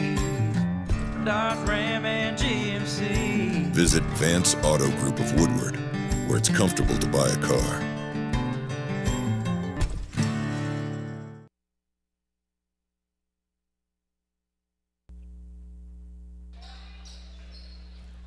Back in Elk City, as we are just seconds away from second half play here between the Woodward Boomers and the Elk City Elks on the boys' side. Prior to it, the girls' side, the Woodward Boomer girls taking home district champs. And quickly into the second half is Caden Gaines getting inside, up off the glass, using that height for another 2 points as he reaches double figures to be the first one in double figures in this matchup. Now 32-15, 17-point advantage for the Boomers. And the Elk Cities need an answer quick to keep this game, competitive here in the second half. Now McCauley tries the top of the key three, tally the rebound. Gage Hutchins into the front court quickly. Bounce pass inside to Laredo. Couldn't quite hang on to it. That is, unfortunately, a turnover for the Boomers. Good thought there from Hutchins. Yeah, Laredo a little frustrated with himself. As Hutchins gets a steal off the inbounds and back up off the glass for two as soon as he stole it, was right there at the block. Into that press once again, 34-15. We've played a minute here in the second half. McCauley now into the backcourt. Finally passing half court are the Elks. Over Putman left side. Putman guarded by Roach. Roach with that long wingspan Over to Keys. Keys going to dribble in left side, split the double team up over Laredo, able to get it to fall. Crew Keys, a couple of tough baskets in this game. 34-17, Boomers, 17-point advantage. Bounce pass from Laredo to Hutchins. Hutchins to Gaines. Gaines, Laredo. Over to Talley. Now left wing three. Got it. Luke Talley hits his first three-pointer of the ball game. He's got 7 points. Yeah, again, and we've talked about him the last few weeks. Like, he, to me, is playing some of the best ball on this team, right? With confidence, doing a little bit of everything, not afraid to step up and score when he needs to, playing great defensively, all that. 37-17, 20 points. Largest lead of the game for the Boomers. Brought has it, trying to hand it off to Garza, taken away and stolen by Laredo. Laredo all the way, gets it to go. Good body control there from Aaron Laredo. Garza was right behind him, able to slow down, collect himself, and get it to go. Now a 22-point lead for the Boomers. Garza takes it away, back, kicks it out to the corner to Keys. Keys back to Putman, top of the key. Putman taking his time, gives it back to Crew Keys. Brought now back to Keys, right wing, gonna pull a three-pointer, just a bit long. Roach fighting for the rebound and tipped away to Gaines. Gaines, baseball pass to Hutchins. Hutchins takes it up for an easy two. Hutchins lurking in transition, and Hutchins is pumped up right now. Well, and what a touchdown pass from Caden right there. Great finish. And yeah, Gage is starting to heat up a little bit. He's got 6. Tally with 7. You got 2 in double figures, Laredo and Gaines, and the Boomers up 41-17, just like that. He lead 11-2 run to begin this third quarter. 24-point lead now for the Boomers, their largest of the game. Great Plains Bank, heritage, trust, respect. Those are the things that make Great Plains Bank great. With deep roots across Oklahoma and Texas, they're in touch with the communities in which we live and work. M&D Enterprises and Lawnmower Shop for your best lawn, porch, or patio. M&D Enterprises and Lawnmower Shop are your people. They carry everything you need to make your greenscape that little piece of heaven you've always dreamed of. Locations at Woodward, Canton, and Weatherford. M&D, Great Plains Bank, powering Boomer Sports this season. Tyler, 30-15 coming out of the break. And it has been nothing but a surge from the Boomers, 41-17 right out of the break. Boomers firing on all cylinders like nothing happened. Yeah, I mean, they're just rolling right now, settling into this game, playing their assignments, their roles. And that press is really working for them right now. Elk City sometimes struggling to get past half court, as out of the timeout, the Elk City Elks have it. Still yet to cross half court, finally do with Garza on their right side, between the legs, back left, top of the key. Now McCauley, bounce pass. Back to Garza, left elbow, getting double teamed. Garza gonna dribble right, one dribble, pull up, tough shot, won't go. Good defense from Laredo. Roach the rebound, ahead to Tally. Crosses half court, now to Gaines. Gaines gonna dribble in right side, and he's gonna throw it down with one hand. Gets through the lane, and Caden Gaines, too easy, just throws it down. The big man got loose. 43-17. Elks have no answer for the Boomers right now. 4:44 to go here in the third quarter. Boomers nearing a 30-point lead. McCauley now to Brott. Brott guarded by the 6'8 Gaines. Now over to Keys, top of the key. Keys looking. Now Putman, left side. Putman at the top of the key, going to work against Roach. Bounce pass outside to McCauley. Pass is tipped by Hutchins. McCauley finally able to corral it, and Hutchins tripped right into McCauley, and Hutchins is going to get hit with a foul. So that'll send McCauley to the line. They're going to say it was on the shot. So McCauley, for his first couple of free throws for the game, and his first couple of points as well. His first free throw's good. Now 43-18. Boomers up by 25. 4 minutes, 17 seconds to go. Substitution for the Elks. Kingston Dixon into the game. Kai Brott headed to the bench. And we can confirm that Weatherford will be the opponent for the boys Tuesday night, should Woodward hold on, because Weatherford beats Clinton 54-19. Makes his second free throw, did McCauley. And Tally brings it the other way, gets it inside to Gaines. Gaines is fighting inside, misses his first one, gets his rebound, and back up off the glass, gets fouled, and Gaines is headed back to the line for his 14th and 15th points opportunities here. Connects on the 14th with his first one. 44-19, 4:06 to go here in the third quarter. Conley Poole checking in for the Elks. Evan Putman headed to the bench. Gaines' second free throw falls through. Gaines now has 15 points, and Elks only have 19. Garza gets through the double team ahead to Poole. Poole quickly gets it up off the glass. Tucker Garza showing some talent here. As down the lane, Gaines splits the double team. Boomers get down quickly, and Gaines gets his second flush of the game. Now 47-21. Put a little extra stank on that one, Ely, with the head. Cock it back. 26-point lead now for the Boomers. There is 3:36 to go, and they're going to say Kingston Dixon traveled with it, and the ball is going to go back to the Boomers. Jesse Treese checking in. Grayson Roach going to get some cushion. Rado into the front court. Left side over to Talley. Catches the screen. Nope. Cross court pass to Hutchins. Dribbles inside. Hands off. Back inside. Talley. Talley. Shot fake. Takes one dribble. Gets his own rebound off his miss. Now right wing to Laredo. Top of the key. Hutchins. Hutchins going to fire top of the key three. That one rattles in. Gage Hutchins is now up to 9, nearing double figures. 50-21. We have played 5 minutes here in the third quarter. Tucker Garza the other way, spins back to the right side off the glass. 50-23 now. Tucker Garza up to 4 points now after getting the first bucket of the game for the Elks. Just now his second bucket. Laredo tries a right wing three, nothing but the bottom. Aaron Laredo up to 13 points now, 53-23. Boomers leading by 30. 2.5 to play here in the third quarter. McCauley top of the key, now left side to Garza. Garza going to work, pulls up top of the key, missed it short. Offensive rebound, Keys. Keys going back up, lost it up on the way, and is poked out and hits his foot and goes out of bounds.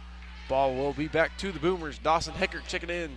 Gage Hutchins headed to the bench. And now this is crucial time for the Boomers. You're up 30, right? So soon, I imagine we'll get Colton Bowers and Casey Cloger into this game at some point. That'll be big for them to get those minutes before the regional contest. Gaines catches it right wing, kicks it over Dawson Heckert. He'll try a left wing three, just a bit short. Offensive rebound, Talley, flow shot, no good. Laredo on the glass. That one won't fall. Fighting for the rebound again is Keys. The ball will be tied up, and the possession arrow favors. No, I think they're going to call a foul on Aaron Laredo. Laredo a little frustrated. Had a great look. I mean, I don't mind the three by Heckert either. It looks smooth. Luke Talley going to check out, catch a breath as Grayson Roach back in. Grayson Roach done with his cushion time, as I know Tyler likes that one. 53-23, minute 50 to go here in the third quarter. He's getting inside, imposing his will off the glass, gets it to go, and the foul. And that foul is going to be on Jesse Treese. Third team foul, for the team. And you mentioned it, Colton Bowers checking into the game. Aaron Laredo going to catch a breather. So Gaines and Roach, the only two starters left. So far, Gaines brings it one way, Treese the other. Now inside Heckert. Heckert back to Treese. Treese went up with it, lost it on the way up. Treese throws it away to McCauley. So a turnover for Treese. 53-26. Boomers lead by 27. Minute 30 to go. Coast to coast from McCauley with the right hand. Off the glass, now 28 points on the Elks side. Minute 23. Gaines into the front court. Going to dribble in right side. Stops, pops it out. Corner. Colton Bowers, three-pointer. Missed it just a bit long. The rebound taken from Keys. Now over to McCauley. McCauley has it top of the key. Now to Keys. Keys shaking bacon. Over to Garza, top of the key. Miss it short again. Heckert the rebound. Just under a minute now in the third quarter. Gaines will slow it up for the Boomers. 47 now. Gaines gets the double team over to Treese. Treese, top of the key, swings it corner. Heckert. Heckert back to Gaines, left side. Guarded closely by McCauley. McCauley all up in his grill, and McCauley going to get hit with the foul. And Gaines thought about punching it home, yeah, but said, no, I'll save it. I'll save it. Third on McCauley, second on the quarter for Elk City. Treese set to inbound across from us. Gaines has it, 33 to go here in the third quarter, guarded closely by Dixon. Couple jabs, get the 5-second reset. Count still Gaines on. has it now down to 23, so he's going to have to dribble. Holding for the last shot are the Boomers, now 18 seconds, 17. Gaines dribbles in, still waiting, down to 12. Catches the screen from Treese. Treese in the middle of all that, now down to 7 seconds. Gaines stops on the right wing, gets it inside, wide open is Roach. Roach unfortunately took a dribble, let the defense get there, and no bucket to end there. So the Boomers all over everything in that third quarter. They lead 53-28. The fourth quarter coming up after this. This is Boomer Basketball on Z92 Boomer TV.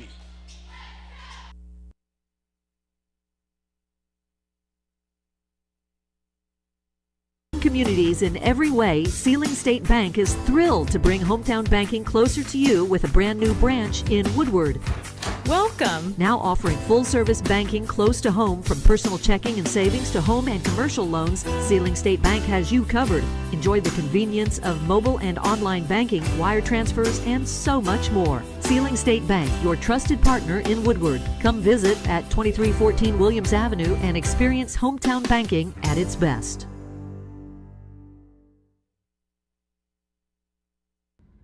Having insurance isn't the same as having State Farm. It's like getting Bateman when you need Batman. Stop. Whoa, cat lady. Time out. Nice fanny bag. Thank you. Rude. Don't settle for just any insurance when there's State Farm.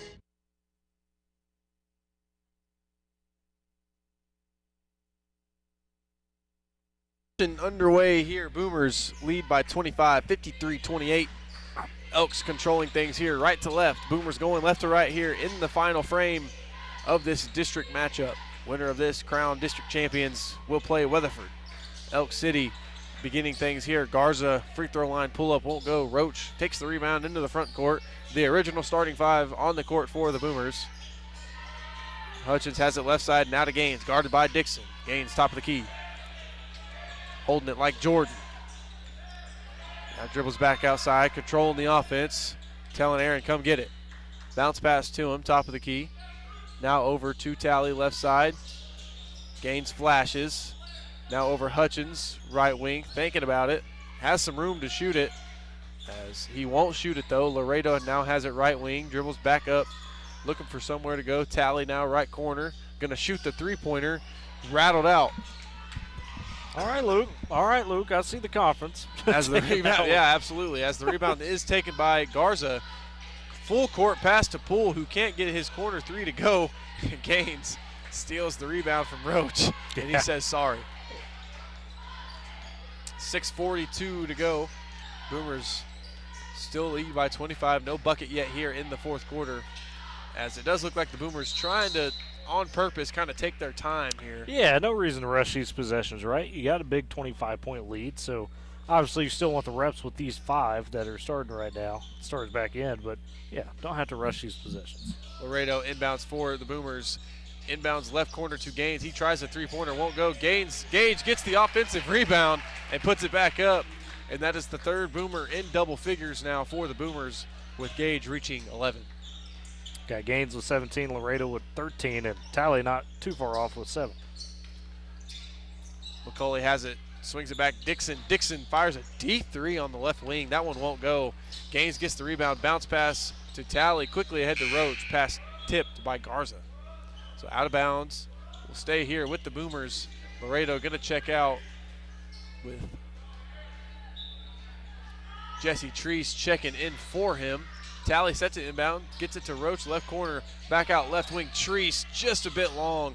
Rebound taken away by McCauley. McCauley going to push quickly. McCauley top of the key, stops, thought about it. Now Keys right corner, three-pointer, just a bit off. Rebound fought for by Gaines, but it ends up in the hand of Garza. Garza pulls it up and just cashes a left corner three ball. casually. And that was over a strong Gaines closeout, too. My goodness. That it was. That almost hit the speakers up here to bring it down to a 24-point lead, 55-31 in favor of the Boomers. 5.5 to play here in this game. Gaines fighting against Dixon, gets inside, couldn't get the floater to go. Rebound taken by Hutchins, who tried to get it to Roach. Roach couldn't quite hang on. So it's going to go back to Elk City as Putman checking in for the Elks. Kingston Dixon, Conley Poole going to hit the bench. 5:21, 24-point cushion for the Boomers.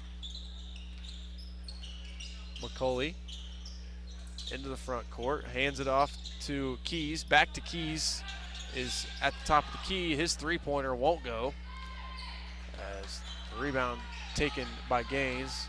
Gaines pushing it up, head to Talley. Talley inside to Roach, and he got clocked from behind. The crew Keys is going to get hit with his third foul. And the team's second. Under 5 to play, 4:59. Gaines set to inbound underneath his own basket, closest to his own bench. Into Roach, right corner, swing pass, all the way back to Gaines, left wing, who can't get the three-pointer to go. Rebound taken by Treese. Treese pulls it back up off the glass, won't go. Rebound tipped out of bounds by Aaron Laredo. Woodward kind of falling a little cold here. Yeah, I mean, good looks, just the lid on the rim a little bit. Hey, we talked about Michael and Chris having that crazy Visay Leedy game tonight. Leedy was leading 37-21 at one point. Visay all the way back, taking a 49-47 lead. Looks like heading into the fourth quarter. That game on K101 right now. As Garza has it poked away and stolen by Laredo. Laredo trying to get ahead to Hutchins. Led him just a bit too much, so Hutchins just tried to save it and threw it straight to an Elk. And they're going to say a foul call, and nobody was even grabbing him. Yeah, I mean, Dixon was just swinging his arms. I'm kind of surprised how you get a foul there on Hutchins. Definitely surprised, but Coach Gaines saying, hey, it's not worth it. Just get your second just get foul. back. So you're up 24 points. Yeah. 4.5 minutes to play here. Boomers do lead 55-31. McCauley has it into the front court, guarded by Roach. Now switched with Laredo. Now Laredo to Dixon. Dixon top of the key, going to work against Roach. Spins back to the left side, stops, thought about it. Now back out Garza. Laredo got a piece of it. Ball fought for, taken away by Keys. Keys back over to Putman. Putman finally corrals it back to Keys on the right wing. Quickly over to Kingston. Dixon top of the key three. Missed it a bit long. Rebound fought for and taken away by Laredo. Laredo pushing in transition. And passes it to Treese. Treese went up with it. And crew Key is going to get hit with yet another personal. And that'll send Treese back to the free throw line. That's the fourth on Keys. Third of the quarter on Elk City.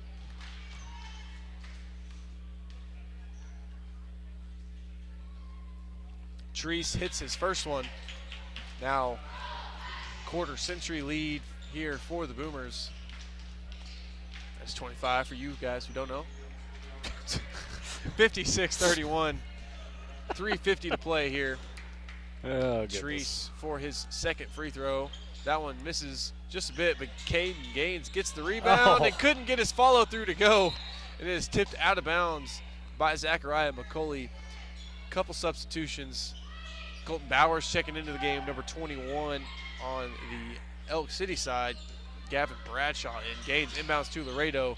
Laredo trying to get it back, and that is tipped away by Bradshaw. Still haven't seen Kason Clevenger yet. It's the little man to play for the Boomers. As Gaines inbounds it, gets it right back into the corner, takes one dribble inside, pulls up, and got that jumper to fall. It kind of gives that head nod saying, finally. He's got 19, leading the Boomers. Back we go the other way. Zachariah McCauley trying to get inside. Right elbow, kicks it back out to number 11. New substitution. Oh, excuse me, Evan Putman. Now you're going to see some new guys for Elk City really start stepping in here. You mentioned it. In comes Clevenger for the Boomers as well. We've got multiple substitutions. This is Matty Mitchell with Vance Auto Group in Woodward, Oklahoma. Vance is Northwest Oklahoma's dealer with the best deals on GMC. Sorry about that. We're back. Number 10 in for the Elks, Amir Foster.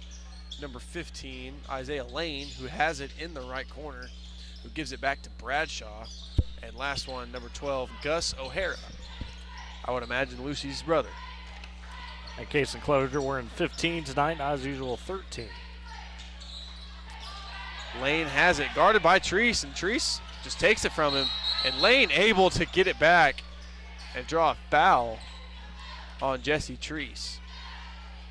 So initially a steal for Treese. Lane was able to get it back, and then they're going to get Treese for a foul, and in will come Dawson Heckert, and Luke Talley going to take a seat. So the lone starter out there for the Boomers is Caden Gaines.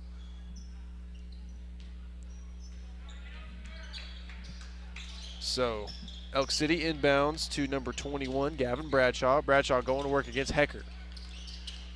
Bradshaw to the right side to O'Hara, over to Lane into the corner, over to Amir. Amir shoots it off the glass. That one won't go. Heckert the rebound. Heckert quickly ahead to Treese. Treese trying to get it to Clevenger, who has it. And Clevenger, they're going to say he's caught it out of bounds. Roach into the game for Caden Gaines. So that's going to do it for Caden Gaines. And I just thought about it. No matter what you do, you got to have at least one starter on the floor at all times if you're Coach Gaines. Yeah, can't escape that. So, because you only got 4 bench players. Yeah, 51-38, 27-point lead, 2.5 to play here in the final frame of this district championship matchup between the Boomers and the Elks. Bradshaw brings down and cashes a right wing three. Gavin Bradshaw gets on the board for the Boomers. Ahead quickly, Colton Bowers off the glass. Nice feed. Good finish for Colton Bowers. Nice feed from Grayson Roach. Give Roach the assist. So Colt Bowers also on the board now. The other way we go, Amir Foster has it for the Elks. Now over to number 15, Isaiah Lane. Now to Bradshaw. Going to dribble left side. Good defense from Clevenger. Bounce pass to 35. Over to number 15. Inside to Bradshaw, who could not quite get it. Inside to Lane, excuse me. And a good job by Treese to just stick right with him on that cut, make sure it wasn't going to be an easy catch. 146, 60-34, 26-point lead for the Boomers. Heckert running point guard here for the Boomers, as Bowers just wasn't ready for the pass. Heckert got it in there, though. Yeah, a little bit of a laser, kind of led him a little too much, though. Bowers just simply wasn't necessarily expecting it, just trying to get out of Heckert's way, and Heckert a step ahead of him. Bradshaw brings it down now to number 10. Oh, Amir Foster. Bowers. Bowers about had the steal, or at least definitely wanted the steal. Crashed behind the scorer's table trying to save it. Be careful, young man. We need you. We need that ball. Bradshaw, minute 24. Here we go. Bradshaw over to 2. Looking for somewhere to go. Now gets it to Amir Foster. Foster back to Bradshaw. Bradshaw completely corralled by Treese. Back to Foster. Foster going to dribble in. Baseline, left hand. That one won't go. Heckert the rebound. Heckert bringing it up. Approaching a minute to play. Now under a minute. 60-34. Boomers looking to get the win here in Elk City in the Pioneer Center. Treese working against number 24 now. Boston Stover. And then Roach on the second chance got fouled. Went up, missed it, and Roach got the rebound for the second chance points, missed it, got fouled. Got a couple more substitutions coming in for the Elk City Elks with Jeremiah Jackson and Julian Denham. Roach's first one is good, so now 61 points on the side of the Boomers. And Grayson Roach up to 4 on the day now. We know what we're going to be playing at Weatherford, both sides on Tuesday night. You're going to get the district sweep here. Great news for the Boomers. That it is. Roach's second free throw, just a bit strong. Offensive rebound taken from Bowers and going to get tied up. And we have it staying here with the Boomers. So good job there from Colton Bowers to get in the right position and at least get the jump ball to get another possession for these guys. Bowers inbounds to Heckert. Heckert, Roach now. Clevenger over to Bowers. Bowers going to pull the corner 3 ball, nothing but the bottom. He's got a smooth shot. That he does. We see that all the time. Yep. Yeah. Now he has 5 points. Colton Bowers making his time worth it out here. Bradshaw into the front court. Under 30 to play. Boomers up by 30 here. Number 2, Jeremiah Jackson over to number 12, that is. O'Hara back to Jackson. Jackson thought about it, did pull a three, saved it inbounds, was number 5, Julian Denham, who has it. Fakes, pumps through Roach. Roach able to get the block from behind with 8.5 to go. Yet another jump ball. And now we will stay here for, you would think, the final possession of this district matchup. Boomers going to win by a solid near 30, if not 30.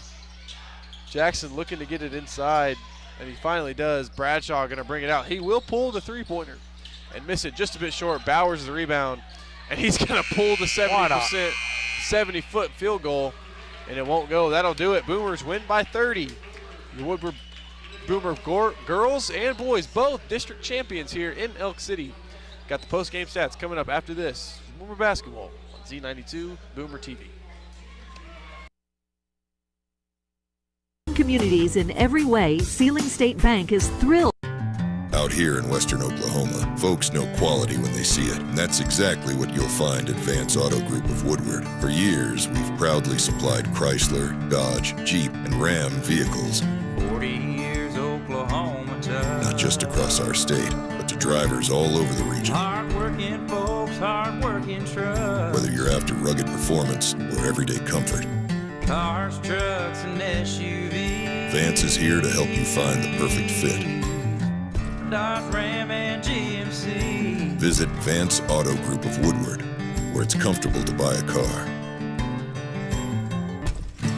Woodward Steel, your tri-state leader in steel, wants to remind you that in addition to taking care of all your steel needs, Woodward Steel carries other important materials such as stainless, aluminum, 4-inch to 6-inch PVC pipes and fittings, and so much more. If you're in the shop or out in the field and in need of fabrication materials, don't hesitate to pick up the phone and call 580-324-8005 to talk with our staff, or come visit the shop Monday through Friday, 8 a.m. to 5 p.m. at 210 48th Street in Woodward. Woodward Steel, your trusted tri-state leader in steel.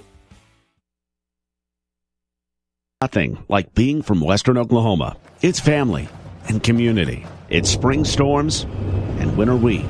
It's fall football and summer baseball. And there's one bank that really understands our area. Bank of Western Oklahoma. We've been locally owned from the beginning, and we still are. When you need a bank that understands your unique life, choose Bank of Western Oklahoma, the bank that works as hard as you do. Member FDIC, an equal housing lender.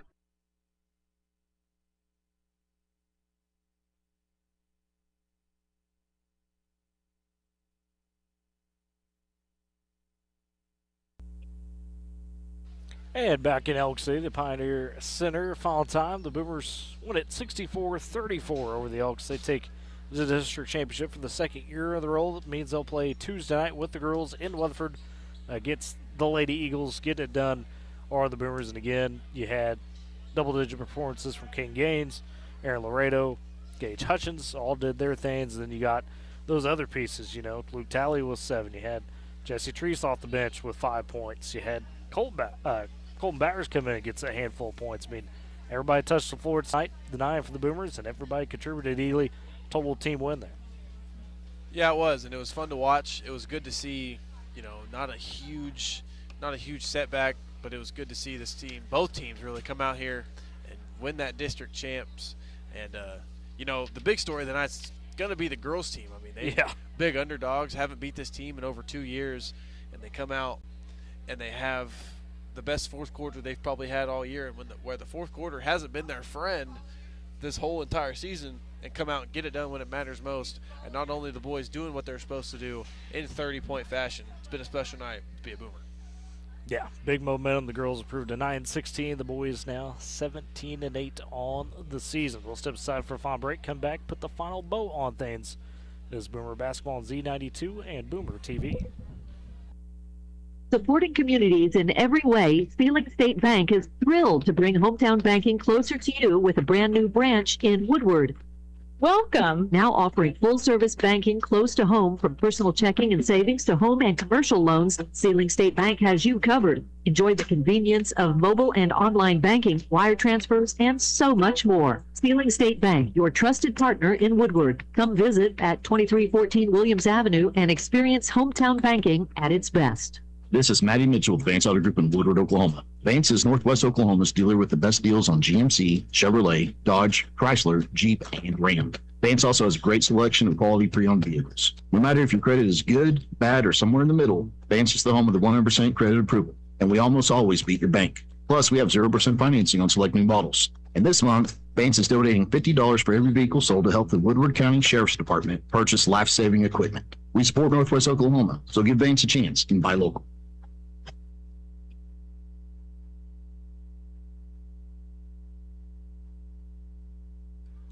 And back at Elk City again, final time. Woodward taking the sweep tonight over the Elks.